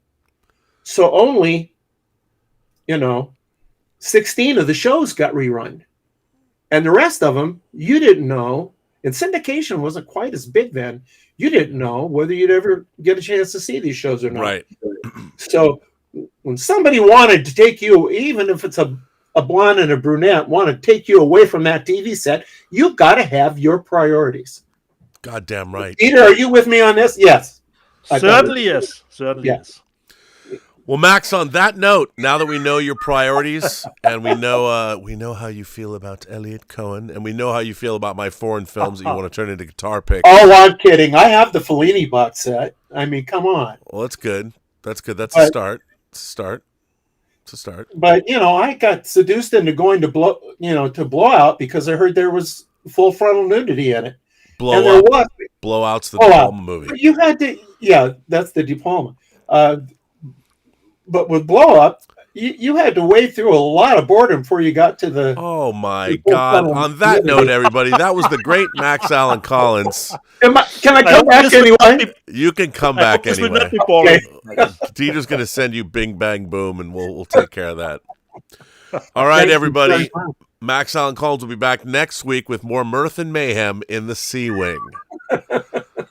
So, everybody, remember, you can go to truenoir.co right now and download our audio drama. You can get it in either 2-channel stereo or 5.1. He wrote the whole thing. Is that one that I wrote and you directed? It is. It is that one. Is it the one that we're negotiating to do wider distribution on? It is that one. Okay. I wanted to be very specific. It is that one that there's a very big meeting happening this week about the film version. It's that one too, which I'll tell you about a little later. Yeah. Ooh. Work begets work, Max. I may change my mind about. I'm gonna go watch all those movies you're recommending. There you go. And come on, you're the executive producer of a big Matthew McConaughey, Mickey Spillane movie, Mike Hammer. Do you know what the executive producer gets? 0. No, you get a chair with your name on the back of it. Oh, that's good. Well, you got to come out here and visit. You got to. And perhaps a single credit card mix. The most important, the single credit. I don't know. The most important thing is a check, Dieter. Yeah, it is. Okay. It is because a chair and a credit. I was just happy flying under the radar with True Noir. Getting my variety name. There you go. Variety. Well, we may put you in the next one. For sure. Okay. All right, Max. I will see you later. Thank you. I'm going to leave, but I'm going to stick around and watch the rest of the show. All right. Okay. I'll be watching. Nice to know. That was the great Max Allan Collins, everybody. It wouldn't be the same show without him now. Everyone loves Max in the C Wing. Rob, we need to be energized that he doesn't fall asleep, Yeah, apparently. That's what we have to do. We have to bring energy. Now I have to get Elliot Cohen to come on the show so we can personally apologize to him. I'm his biggest fan, but anyway, Elliot, if you're out there, come on down. So we got to continue on. Thomas Logan has something that I wanted to talk about. Okay, that's coming up in the news. But you want to keep going and show us? Did you already go through? No, Rob. I have the big one. This week, the big one is it in a big silver? Is it in a big shiny box? Yeah. Which everyone was talking about, and I was surprised that I got mine this week, Rob. Okay, is that what you have left? Because that's certainly what Thomas Logan wants to talk about. Now I have some things to say about it as well because I didn't get it, and I'm not going to get it because you didn't order it. Oh, I ordered it. I canceled my order. Okay. Yeah. Yes, Then I did. Should we get into it, Rob? Why don't we get No. into it? big- First of all, The if big- we're gonna the if we're big gonna get topic.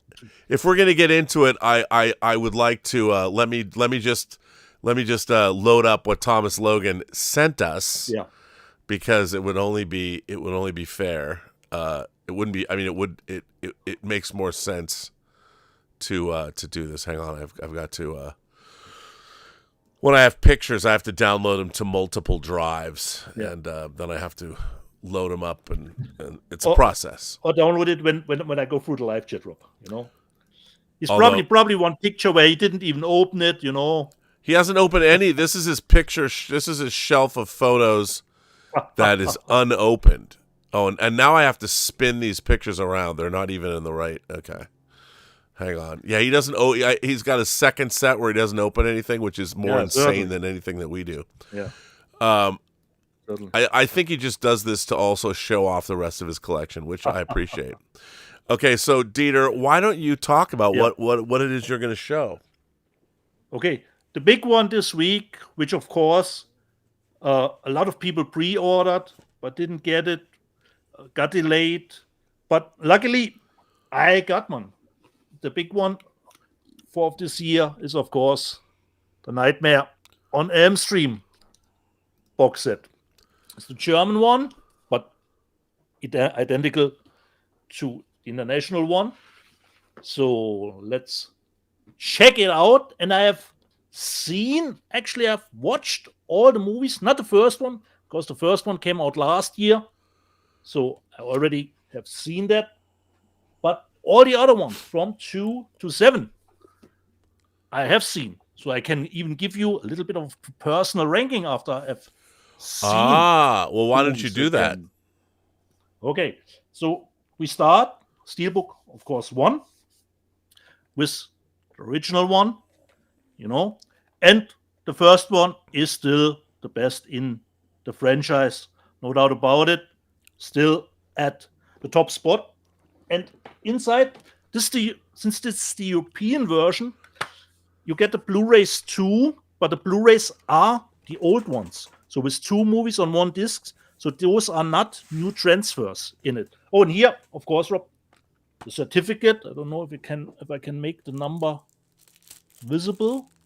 It says here of 15,000, and I heard it's 15,000 worldwide, and US gets 4,000, but I don't know if that is actually correct.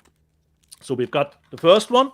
Like I said, it is identical, considering the making, like we know the 007 box.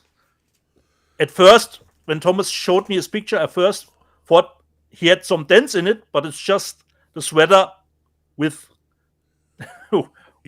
with some skin showing through. Then we have It is a beautiful. It's a beautiful box set, I have to say. Freddy's Revenge, which this is actually my favorite steelbook cover. But even if this movie gotten a little bit of a better reputation over the years, considering the homoerotic subtext, for me, this is still not good. Not good. So for me, this would come in at number 5. At number 5 in an overall ranking. Let me just see. You're just a homophobe. And here we have the Blu-ray 4, 2, and 3. I want to open it because I wanted to see which movie actually still has the 18 rating, because they mostly all dropped in their rating against back from the 80s. Then, of course, one of the fan favorite one, we have, of course, Dream Warriors. And Dream Warriors, for me, is actually what is Goldfinger in the 007 box. It is the template for a Nightmare movie. So this is really, I know, one of the fan favorites. And for me, 2, of course, Rockin' with Dokken. You can't go wrong with that. Nothing big inside.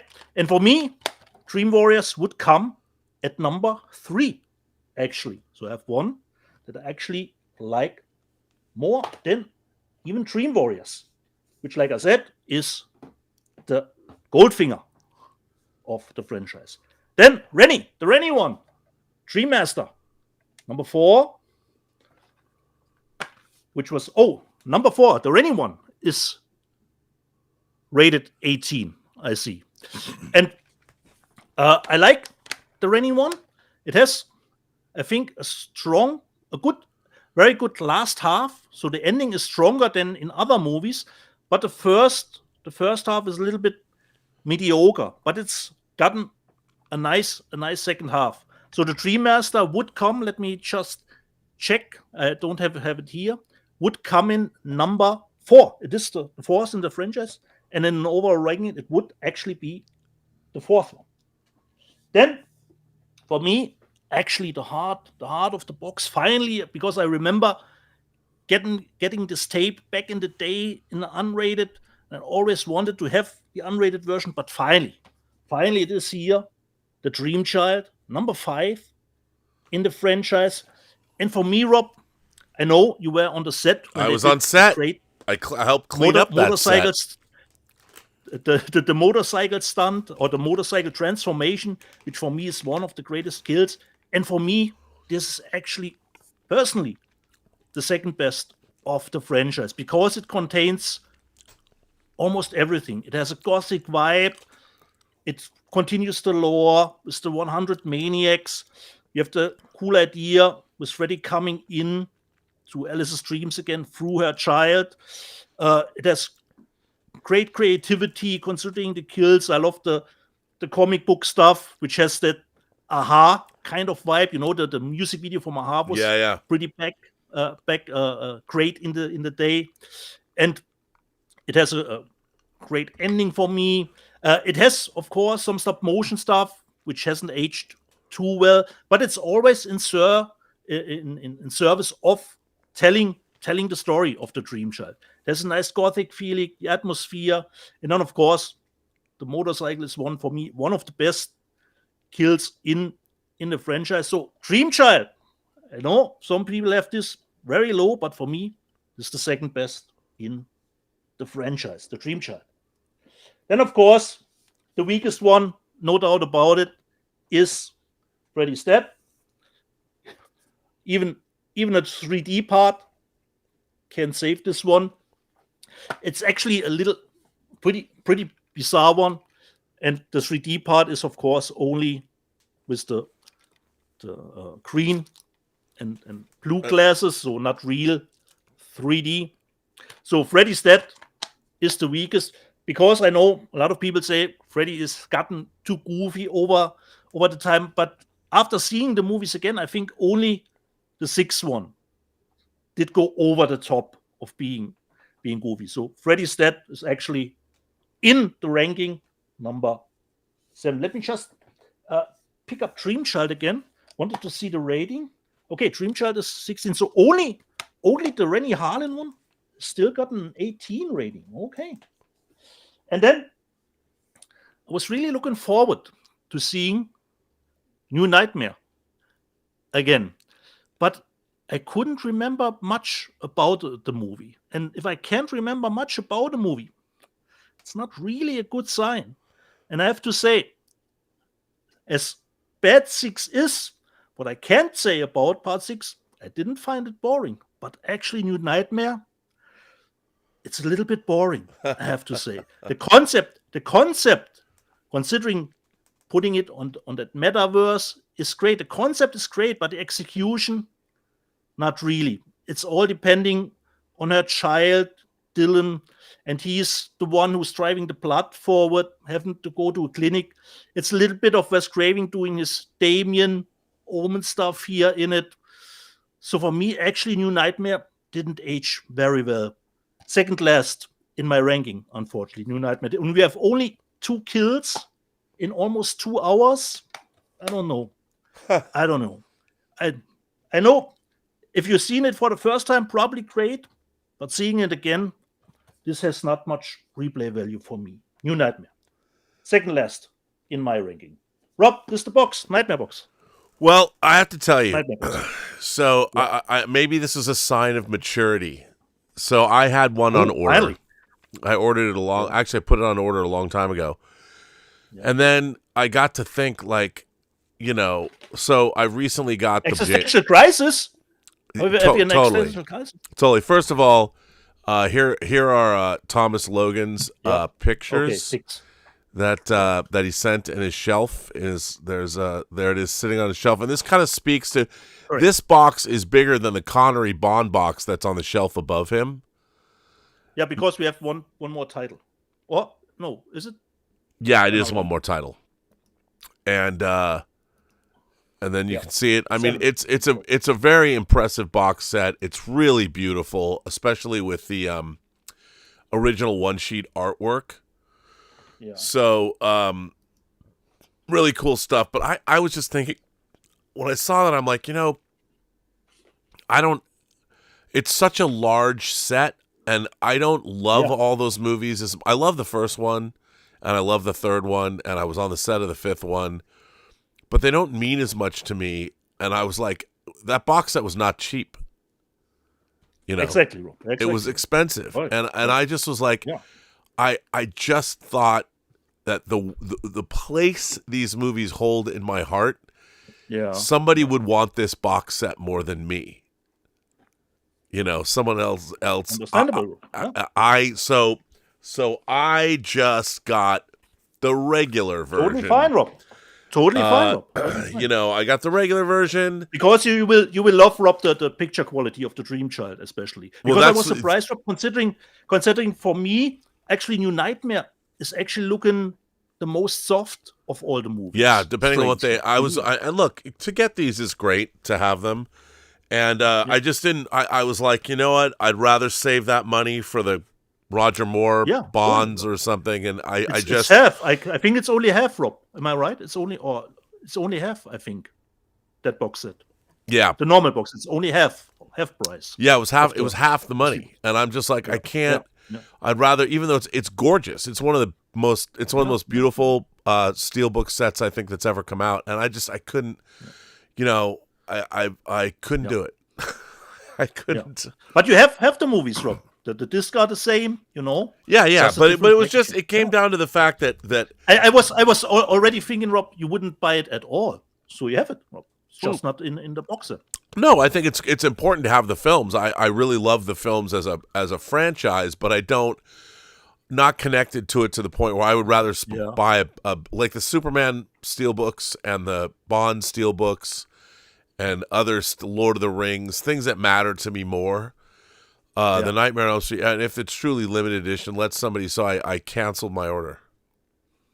And I thought to myself, even though I don't know if this is sad and pathetic, I'm like, I'm growing. We have to convince ourselves of the purchase, you know? Like you asked me, why do you buy the woman in the white van or something like that? You know? Well, that was the thing. I mean, it's not like people come over and look at my collection and say, "Ooh, I don't need to impress anybody." So I have the movies.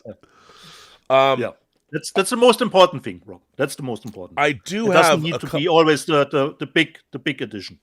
I do have two other 4Ks I got.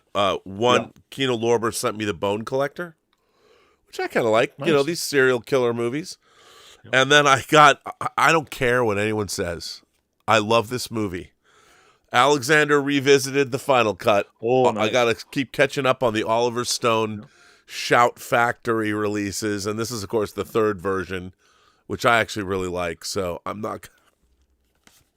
Yeah. But maybe the movie of the week came out from Kino. Okay. In 4K. A movie that's probably not released yet.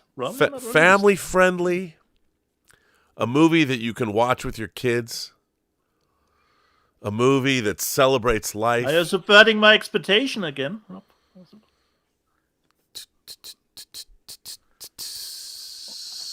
Ilsa.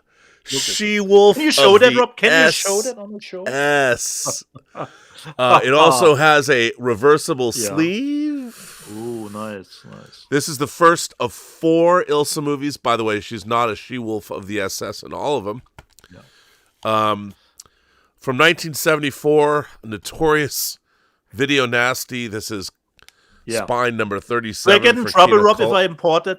If I import that title, do I get in trouble? I don't know, Do I because you import got she goes full swastika on her armband here. Again, this is for college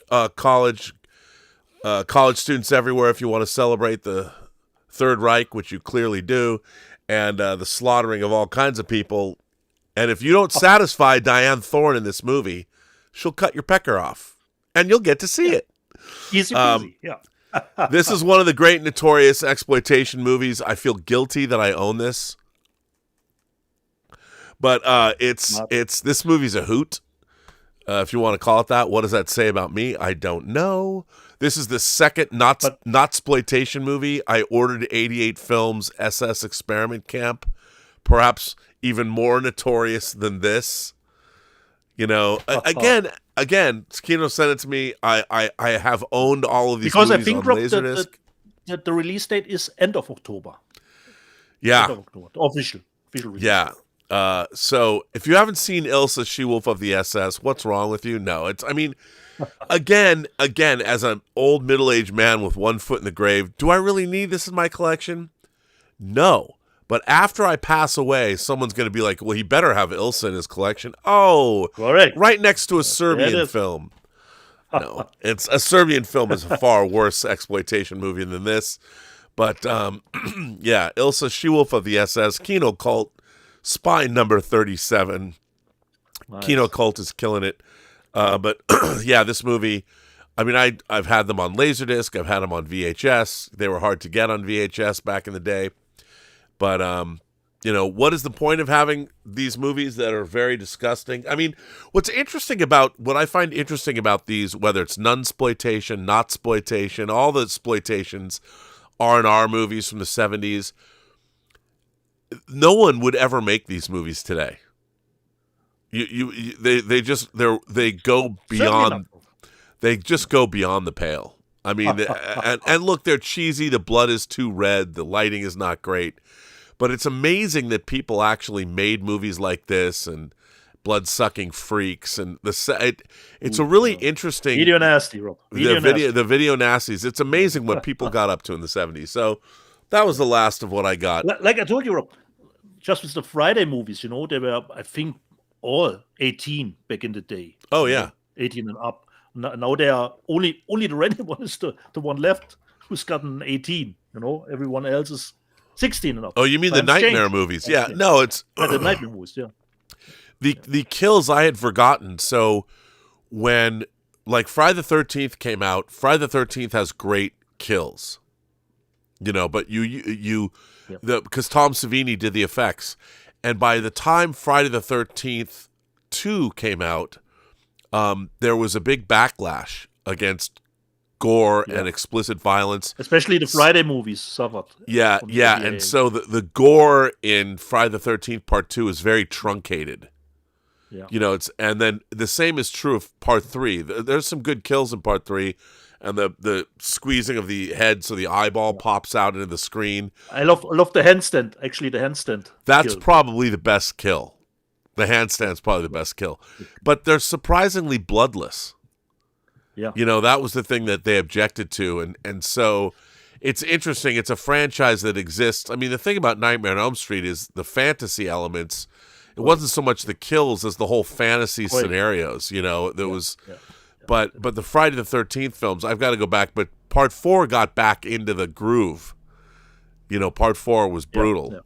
So that was forbidden here, Rob. Part 4 was forbidden here. Yeah. But the yeah. So anyway, Ilsa, She-Wolf of the SS. Yeah. The best of the 4 Ilsa movies. But yeah. Sex and violence. Didn't shy away from them. Yeah. Only one thing that I forgot to tell you, considering Watch the Skies, what I loved were actually the trailers, Rob, because trailers always show us what will probably come out on Blu-ray. And it is coming from Flawless. They showed a trailer. I told you about that Iranian movie, Tatami. Oh. And there was a trailer here for it. So hopefully it will get an US release with then great English subtitles, So I'm pretty hopeful that I can get Tatami later on Blu-ray. Oh, that's good. I like So that. this was our haul, I think. That's our haul, and Thomas Logan obviously got the Nightmare stuff. Yeah. He's got a great, his collection's very impressive. He's got a lot of the great. And I see he put in a super chat drop and he says, Steeds, explain my epic beef with the Nightmare box set. Thomas would have loved that they would put in Freddy vs. Jason in that box set too, to get all the Robert Englund movies.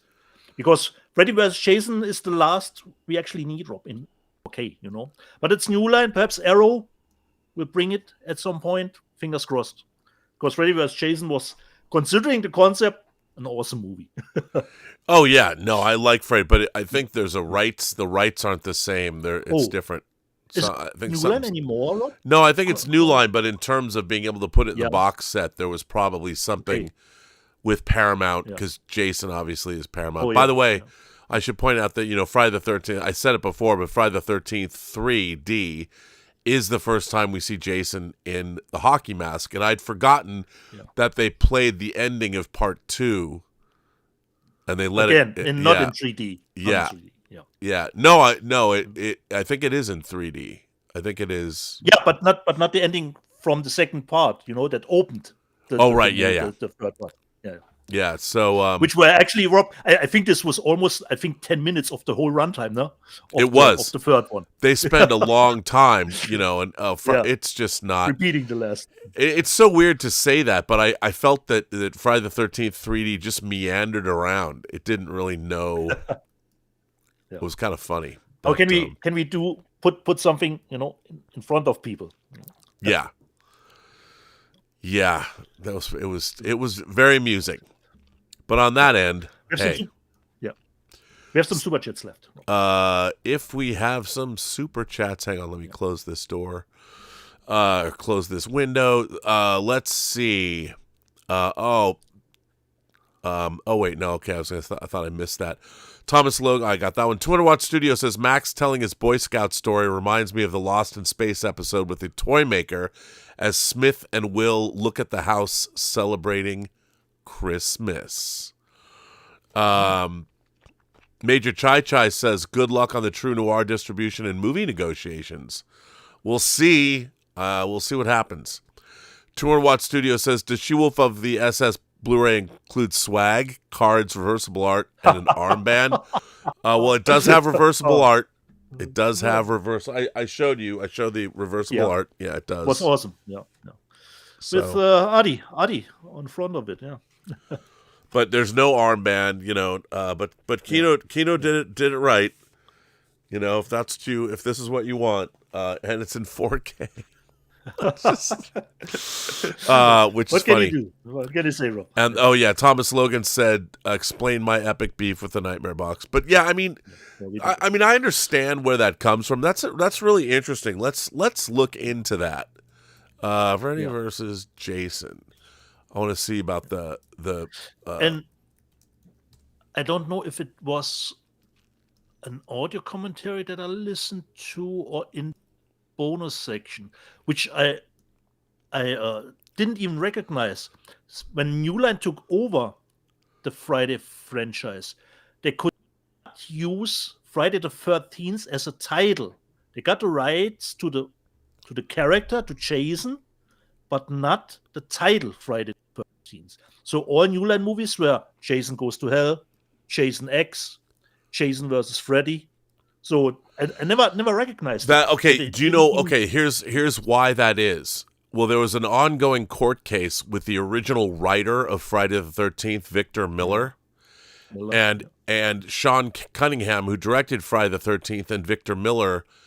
There was a long, protracted rights battle, and the reason you couldn't have the Friday the 13th, so Victor Miller created everything in the first Friday the 13th, but Jason Voorhees did not show up until, he was in the second movie under a sack, Sack, yeah. But he wasn't the Jason Voorhees that we all know that's mythological or that is iconic. That shows up in part 3 that Victor Miller did not write. So everything that happened in the original Friday the 13th that Victor Miller wrote was under dispute. So Jason was never under dispute because Jason shows up at the end, but it could have been, he's not.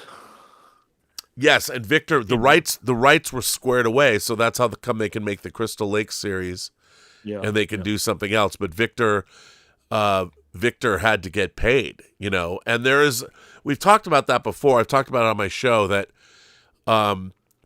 if a writer has written a movie, the law says that, like the Predator franchise, returns back to its original writer 37 years after the studio has made it.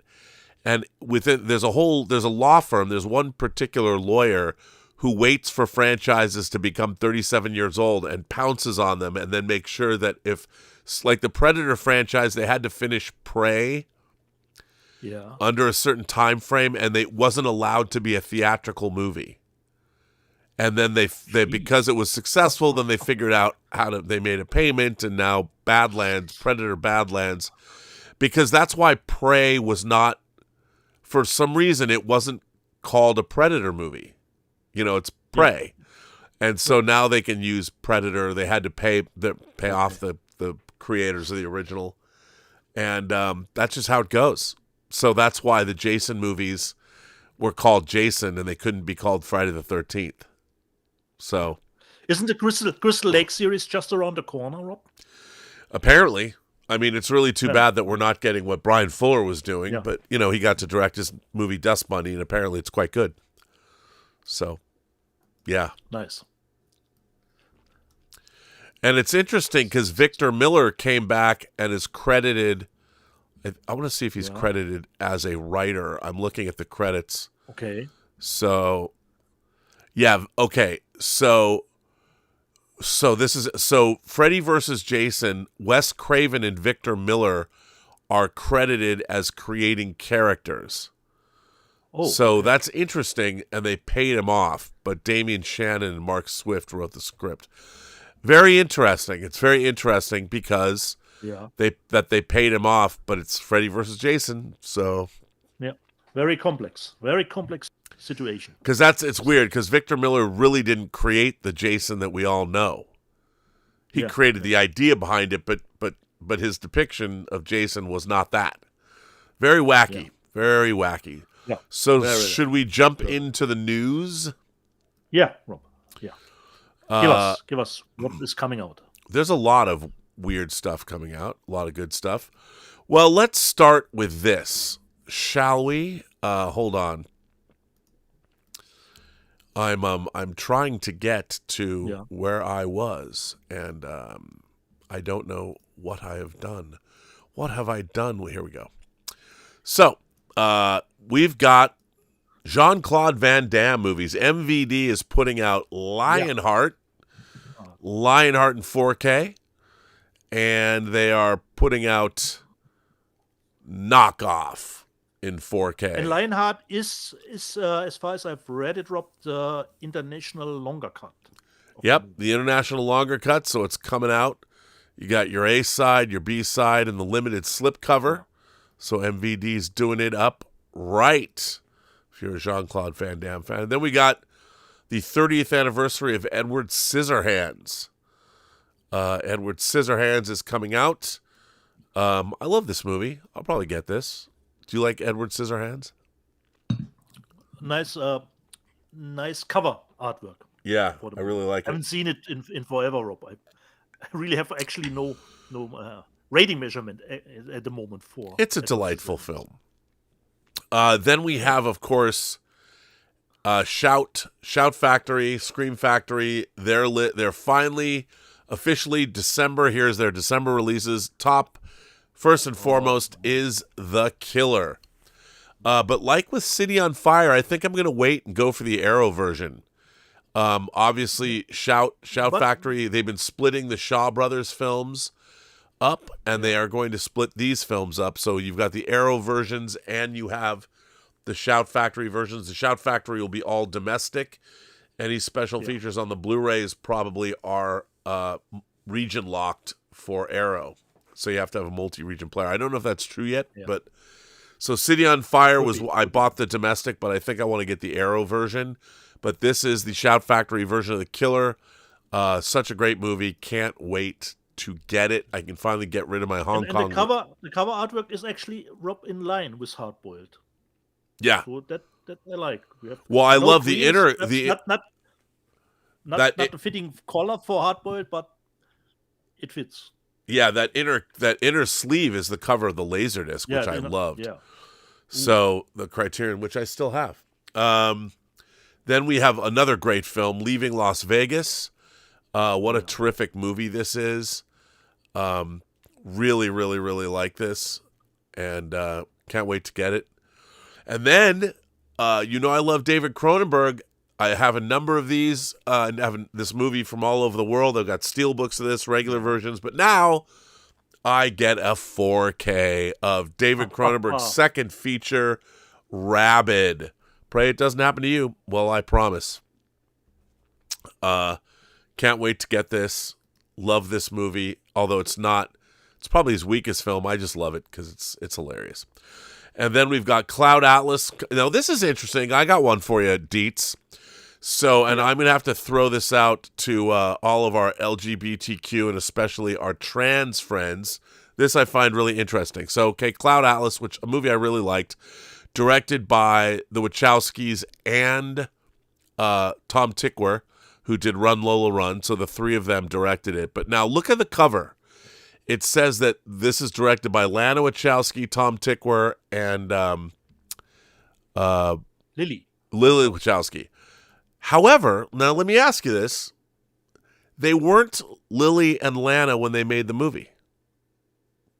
So here's my question. Did they change the opening credits? Oh. Good question. I know. And see, now here's the never thought about that. Right, well see here's the thing. Here's the thing like Elliot Page.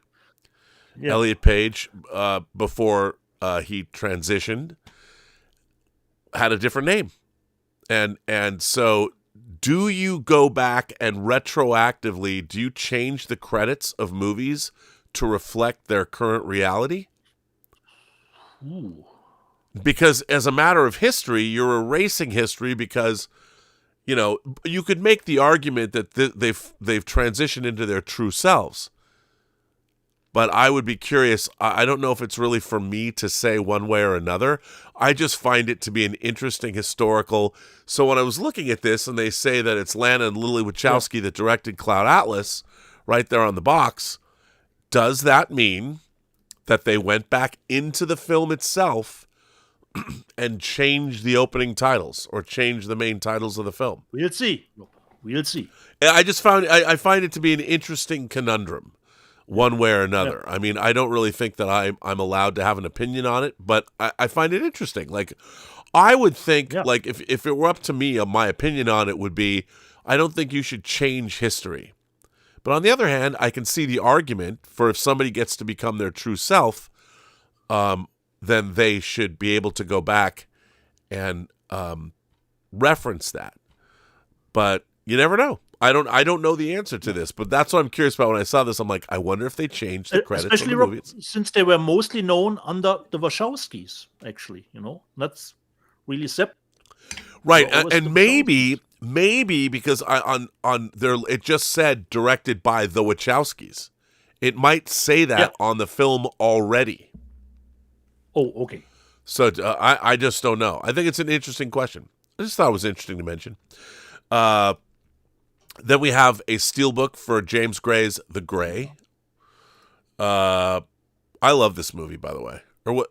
Wait, am I wrong about James Gray? Is this not James Gray? This is Not James Gray. The director was. No, this is not James Gray. Joe Carnahan. Joe Carnahan directed this. That's what I'm wrong. I correct myself. You know what? Somebody asked on the John Campea show last week. Is there people you mix up?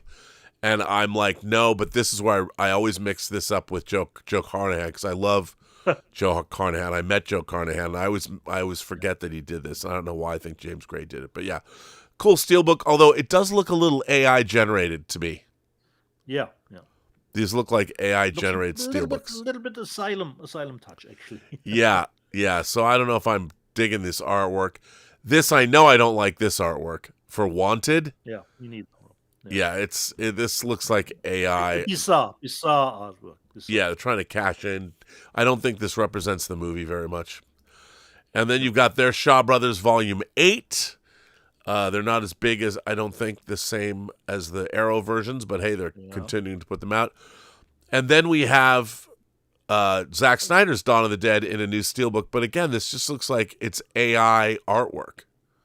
Maybe it's not, who knows? But still, hey, it's coming out. Then we have the first of 2 Spielberg 4Ks. Minority Report is finally coming out on 4K. Now, this is from Paramount, and this is the first of 2 that Paramount's releasing, so we got Minority Report coming. Then we have Legend, the Cray Brothers movie, with Tom Hardy. This is a nice big set from Studio Canal with swag and everything. This movie, I think this is they do give a knockout performance, or Tom Hardy gives a knockout performance as the Crays in this, so that's pretty cool. Then we have Kino Lorber's putting out a John Wayne movie called War Wagon that I've never seen, but I love this artwork. The wonderful film Coda is coming out in 4K, which is nice. And then, although it took them 10,400 and however many minutes, Rent is coming out for its 20th anniversary, no day but today. I didn't dig this movie. I saw the Broadway play, and for some reason, I kind of felt like this movie, I felt about a chorus line that Michael Douglas is in. I like the plays better than the films. I don't think Rent or A Chorus Line are great adaptations. And then The Columnist, Katja Harbers, who I love her. She's also one of the stars of Evil. Film Movement's putting this out. Katja Harbers is someone like I like to call, she's everyday hot. Like when you see her, she's an attractive woman, but she looks like she could be a mom or something. But the closer you look at her, the hotter she becomes. She's everyday hot, and sounds pretty German, the name. Yeah, well, there you go. And if you've ever watched the TV series Evil, she's great in that. But The Columnist coming out from Film Movement, everyday hot, Katja Herbers. There you go. Then we have The Light Ship. Oh, wait, I wasn't going to use these. I was going to go to these. So we got Imprint Films is putting out their slipcase 1,500 titles, Blu-ray. They do 1,500 copies. Priest is coming out. 24/7 is coming out. Fish Tank is coming out. And that's got Michael Fassbender. The Light Ship is coming out with Klaus Mayer Brandau and Robert Duvall is coming out. Eleni, which I saw this in the theater, is coming out. And With Nail and I, which Criterion put out in 4K, so I won't be getting this one, but I love this movie, and now you can get it Down Under. And Arrow put it out too. Yep, and Arrow put it out there too, which is great. War and Peace, the complete. This is a mini-series that was done for British television, I guess, that stars Malcolm McDowell. Coming out the old for its 70th anniversary, Lady Chatterley's Lover. I love this cover. Love this art, which is cool. I've never seen that. Then we have a new Hammer title, The Men of Sherwood Forest, starring Don Taylor. Look at this, another one of their great Hammer box sets. I've never seen this movie, so what's not to love? Hammer putting it out. Then we have Irresistible. Umbrella is putting out Irresistible with Susan Sarandon, Sam Neill, and the lovely Emily Blunt. Then we get to Vinegar Syndrome. Vinegar Syndrome is putting out Tromeo and Juliet, written by James Gunn. The blaxploitation answer to The Exorcist, Ruby, a love affair with the supernatural. I actually might pick this up. The Man Who Could Cheat Death. And then we have Dario Argento's Sleepless, which is one of his later efforts, and it's not particularly great, in my opinion. And this is Men from the Gutter, which is a Shaw-exploitation movie. I don't really know too much about this, but hey. Yeah. And then King of the Gypsies. I believe Frank Pearson directed this, who directed Mommy Dearest, again, Cinematograph, a Paramount film. So I saw that in the theater when it first came out. And then 1001 Johnny will love this. The Ultraman Yuletide collection is coming, if you want that. And then, of course, Pride and Prejudice. Now, I think Pride and Prejudice was in one of the box sets, the Columbia box sets, although I'm not sure. I think it is. You're right, Rob. I think it is. Right. So this is coming out with a limited edition 40-page disc book. And so this is nice. If people want that and they didn't want to pick up the Columbia box set, now you can get this. Then there's something called True Crime Triple Ripper. The Sadist, The Other Side of Bonnie and Clyde, and the Zodiac Killer Noir. Don't know much about this or where it's coming from, but looks pretty low budge. Maybe it's lurid and disgusting. I don't know. I'd like to believe it is. And then Greg Mottola's Paul with Simon Pegg and Nick Frost is coming out. So that's cool. Yeah, okay. And then we've got God, who's putting this? Some interesting label. These are Lloyd Kaufman specials, Class of Nukem High. Troma themselves, or not, Rob? Troma themselves. Yeah, it's whatever their label is called. Okay. Putting those out. Class of Nukem High. And then you've got Frank Henlar's follow-up to Basket Case, right? Frankenhooker. Classic. And then a movie called Decapitated. A summer camp movie. Don't know much about it, but hey, it's coming out. Because they've just announced a TV series, Mike Richardson from Dark Horse is producing a Barbed Wire series with Pam Anderson and her two sons. So now Barbed Wire is out on disc. And then finally, we get to the charts. Superman is number 1, and 28 Years Later is number 2. Jurassic World Rebirth is number 3. Megan is number 4. The Last of Us, the complete second season, is number 5. Ballerina is number 6. Tim Burton's Corpse Bride is number 7. Night of the Living Dead, which I'm still trying to get, 1990 from Sony is number 8. Number 9 is Flow, and number 10 is The Sound of Music. My Sound of Music, the steelbook has been delayed until November or something. But so I don't have any of these. So hopefully I'll be able to get that. And then the 4Ks, Superman 28 Days Later, Night of the Living Dead, The Corpse Bride, Megan, The Last of Us, Jurassic World Rebirth, Flow, The Sound of Music, and Ballerina. So they're basically the same. So there you go. And nice to see Megan has a little bit of a second life. Yeah. The physical media space. People are getting it. And that's all the news that's fit to print, Dietz. I throw it over to you. Nice, Rob. So you can take a short break, and I say, previously on Let's Get Physical Media, I have 3 live chats that I forgot last week. The first one comes from Adventure Square. I gotta say, K-pop Demon Hunters lives up to its hype. Yeah, it certainly does. Gordon Waddell, was I the only person dumb enough to get the Krull 4K Steelbook? Krull is so bad, it's great. Oh, that's good. Hey. Yeah. Hey. I got the Krull 4K Steelbook. Yeah. Just saying. Yeah, it says it's great, Rob.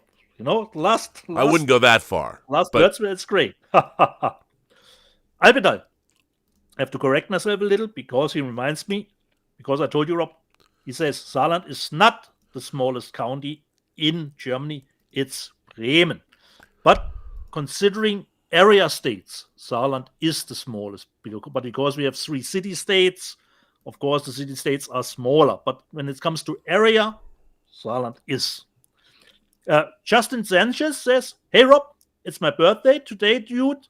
Love your content. So, Justin Sanchez. Happy birthday a week late. A week late. Considering Alien Earth, Lord Thoth, awful show, Major Chai Chai, I'm so glad I ditched Alien Earth after the first episode. Clever girl here. Walter Whitewalker. The finale was a mess, but I had fun with the season as a whole. Okay. And BCH says, The finale of Alien Earth was disappointing. The season overall was disappointing.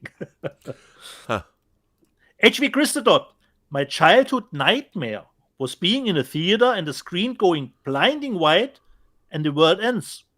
Sounds actually like a nice dream.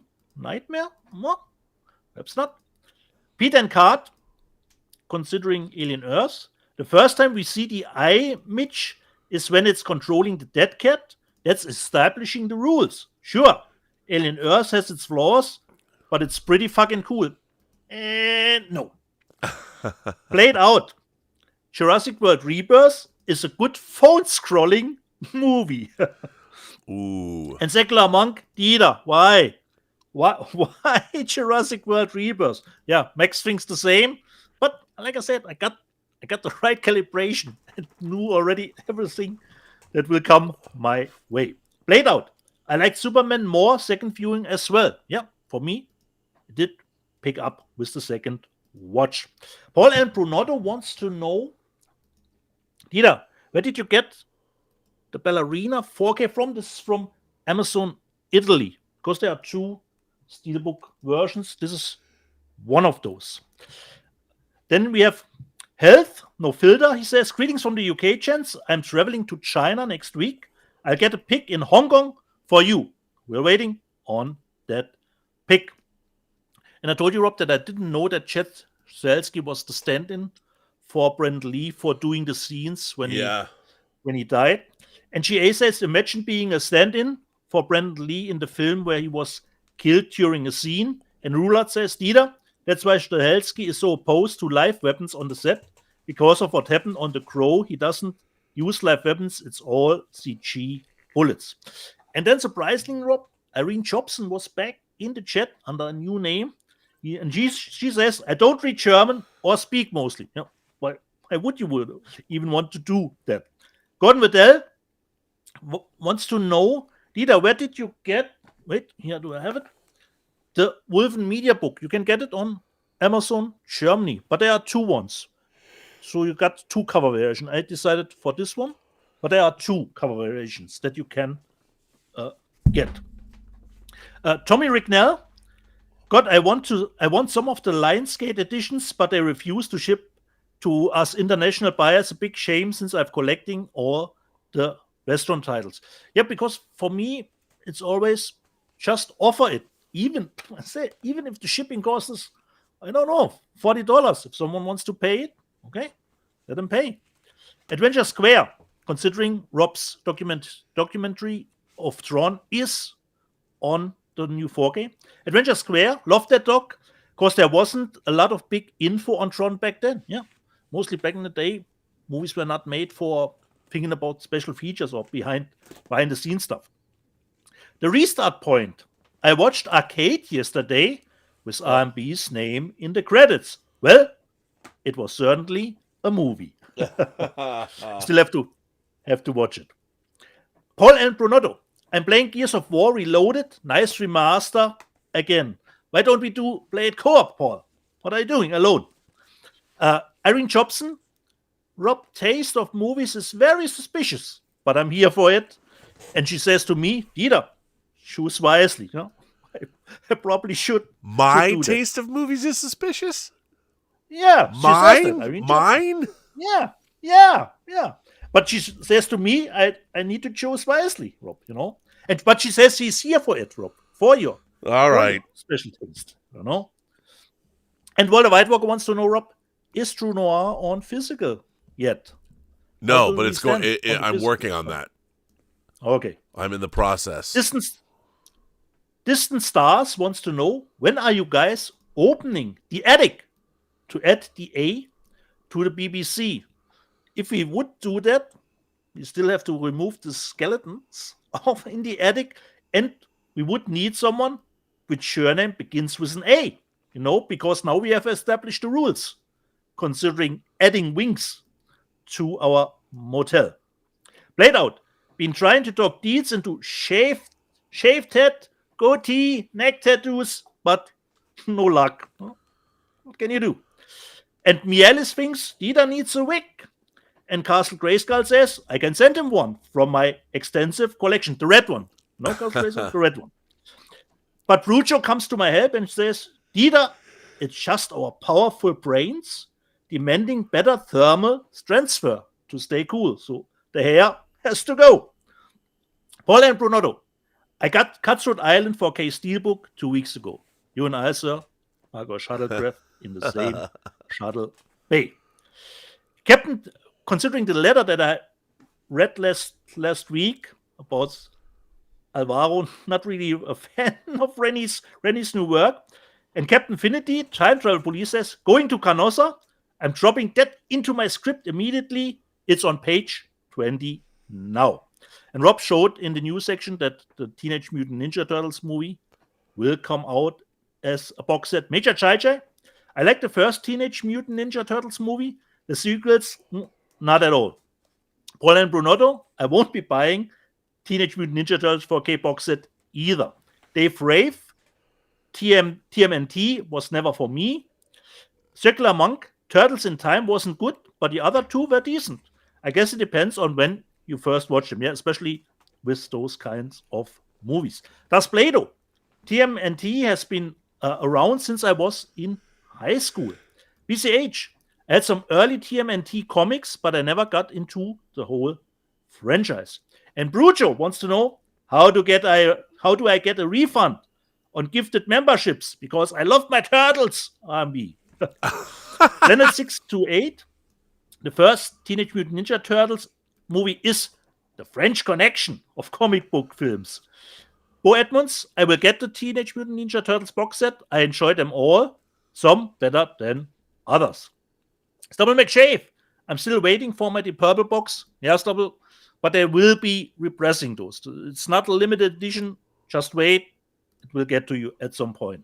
Because I was lucky, I got for my friend his one from Amazon Friends last week, finally shipped out. But you still can order it on their website. And HV Christodot, where do I have it? Wait a little moment. Need to find it. Where do I put it? Here. He says, Dieter, I'm going to watch Ghost Killer tonight. Let me know what you thought. Miele, I need to have a beer with Dieter at a bar. Certainly do. Adventure Square, considering last week I told the first super chat that I did send to Rob. Adventure Square, One Cut of the Dead is a terrific blind watch. Totally agree, but I actually had to do 2 tries because I was going in blind and I thought, what is this movie? I had to stop it. I was tired. Okay, give it a second try a day later. And I begin always at the beginning. I hate to stop movies and then continue at some point later. So I started again. But you have to get to, I think, the 40-minute mark. Because then something changed. And from that point on, I thought, what a great movie. What a great movie. But the first 40 minutes can be tough if you don't know what you're getting into. Deadpool Red Suit, along with Blu-rays, I still watch DVDs. Because Max mentioned that too. Why is it some DVDs look so much better than other DVDs? It fails to make sense. And Jamie G says, it's because there were lots of advances in terms of transfers, compression, that's encoding true. throughout And encoding. And 2020s. So some DVDs look better depending on when they were produced and the transfers. And especially back in the day, they have the HD master, but often they tweak those HD transfers on DVD, sharpen it a little bit, or using, digital noise reduction, get a little bit rid of that grain. So there was always some tinkering back then. Secular Monk, I would totally sign on for Dietz to do a John Campea show. And he says, has Dietz ever met Campea? No, I fortunately have not met John. And Miele, last one, says, maybe Dieter is already in Android. If that were the case, Miele, then that speed chip is certainly needs to be repaired. Okay, Rob, that was the live chat. We have a couple of super chats. I like this one. Walter Whitewalker says, now a spiritual quadrilogy, Gorge, Overlord, Shadow in the Cloud, and now the beautifully shot Pocket Change Budget Primitive War. Great soundtrack too. I agree. You know, all four of those movies. I mean, I liked Overlord, Shadow in the Cloud, and I liked The Gorge a lot. Yeah. So the only one that you are missing, Rob, is Primitive War. I need to see it because everyone tells me it's great. And we hear from Happy Console Gamer, who's been a big supporter of this channel and of mine for a long time. Happy Console Gamer says, "Hey, Rob, I just picked up my copy of Tron on 4K. Great to finally see your doc on there. It was awesome." Well, that means a lot coming from you, Happy Console Gamer, because obviously it delves back into the history of that world, you know, and where we were at in '82. I really appreciate you saying so. I'm really proud of that documentary. I know it's a little academic, but I really like that documentary a lot because I felt that, like the one in the live chat said, Rob, because we didn't get any information back or less information back. Yeah, and I went in depth on that, so yeah. I appreciate that, Happy Console Gamer. That's very nice of you to say. So let me just check back over on the see if there's any tips that came in. And Bo Edmonds says, "I pre-ordered Warner Brothers' Curse of Frankenstein because I love it." Thomas Logan says, "I'm pleased to report Dieter Bastian will be driving 1 hour from Saarbrücken to Karlsruhe. You can make that in 1 hour. Where he'll watch one, Thomas, in 1 hour. Yeah, where he'll watch one battle after another in 1570 IMAX on Tuesday. Bobby, you see it yet? That's the nearest IMAX to myself, Rob. Where they have a 1.43 screen. It's Karlsruhe. I'm going to try and see it down in Irvine before it leaves. This week is so rough because I'm just... Is that a 1.43 screen, Rob, in Irvine? Yeah, they can project true IMAX. It's a great that theater, and I have to say that theater, the Regal Spectrum, is an amazing place. Do you know? So it's like sick. They've got all the different kinds of theaters. It's a huge theater. So when we got there to see Friday the 13th Part 3D, they put it in Auditorium 13. Which nice. Friday the 13th nice. Part 3. And I thought I made a little video with Alvaro. I'll put it up on my Instagram that shows I showed the Friday the 13th and moved over. And so I mean, the people that run that Irvine Spectrum are they're pretty great. It's a huge complex. I mean, it's got the two, like, you have to walk down. It's like a line at Disneyland. You have to walk down and around to get into that IMAX theater. It's great. I mean, I wish I lived closer because for me, it takes me over an hour to get down there. It's quite a trek, but worth the drive. Was the screening actually pretty good sold, Rob, considering the tickets? For Friday the 13th? Yeah. No. And it's I don't know how many people knew about it. I mean, I didn't know about it, but it was cool they did it. They've been showing all these horror films. I think it's cool that they did that. But there was a group of people there. There was one girl that I guess was with her boyfriend. She was totally decked out. People were excited, but the audience was fairly subdued. Yeah. I would have liked to have had a more rowdy audience. But what can you do? But it was fun. So we are all caught up on the super chats. So Bo Edmonds is going for Warner Brothers' Curse of Frankenstein, which is good. That box set looks tasty. The art is really well done. So we're caught up, man. And you said you wanted to get out of here after 2.5 hours. Look where we're at. Perfect, Rob. Perfect. Because I have early shift tomorrow, so sleep is a little bit less than I would like to have. But on my end, I say, jede Person, die du triffst, hat eine Geschichte zu erzählen, die du noch zu hören hast. Alles, was du tun musst, ist zuhören. Every person you meet has a story to tell that you have yet to hear. All you have to do is listen. And then remember, if you live in the Southern California area, the world theatrical premiere of our movie White Devils is happening in the Gardena Cinema on Tuesday, October 28th at 8 p.m. The Gardena Cinema is close to LAX. It's a family-owned theater, 700 seats. And we will be. I can't give away tickets. No free tickets. We're independent filmmakers. You know, we need to sell tickets to cover the cost of the venue. But I'm really happy to have it. There will be a Q&A. And there'll be a Q&A afterwards. I'll tell everybody more. I hope people come out. It would be embarrassing to have like 5 people come. So if you live in Southern California, it'll be a big meetup. If you watch the John Campea show or you watch this show, Let's Get Physical Media, or my show, Robservations, you know, it'll be something to come out and meet and greet and say hello and all of those things at a great family-run theater, the Kim family, since the 70s. So that's very exciting. Ooh, what? So awesome. We'll have more about that coming soon. And my Roy Lee interview will drop in its entirety this week.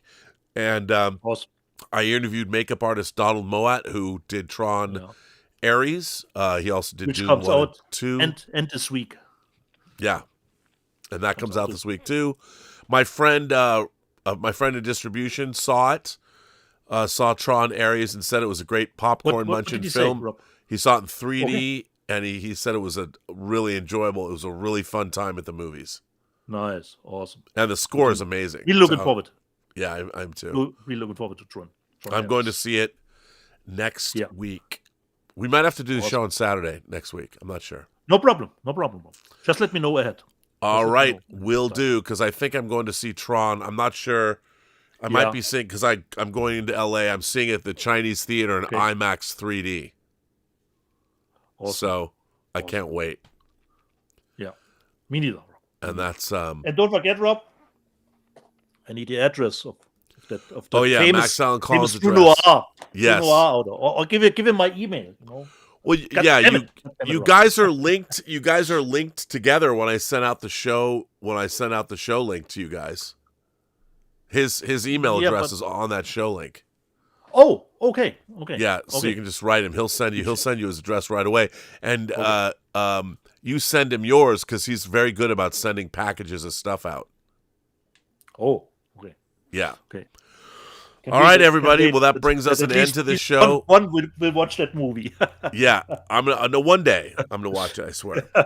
And on that note, everybody, thanks for being here. I want to thank Tom Jr. Jackson. I want to thank Darth Plato. I want to thank Mr. Foley, anybody I don't know who was here today. But thanks for moderating. The usual suspects, Rob. I see the Castle usual Grey Skull is here. Cult Cinema 83 is here. Lord Toth is here. Well, that's good. Thank you for that, Lord Toth. And so we'll see you next week. And I'll probably do Robservations later tonight, because I have to tell everybody about these Superman coasters that I got. These that are all metal, that were made by a viewer. But we'll talk about that on the next Robservations. All right, everybody. We'll see you later. Perhaps Saturday. Yeah.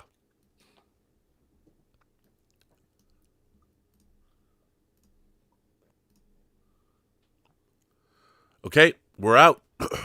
All right, sir. Awesome. Perfect timing. That was a great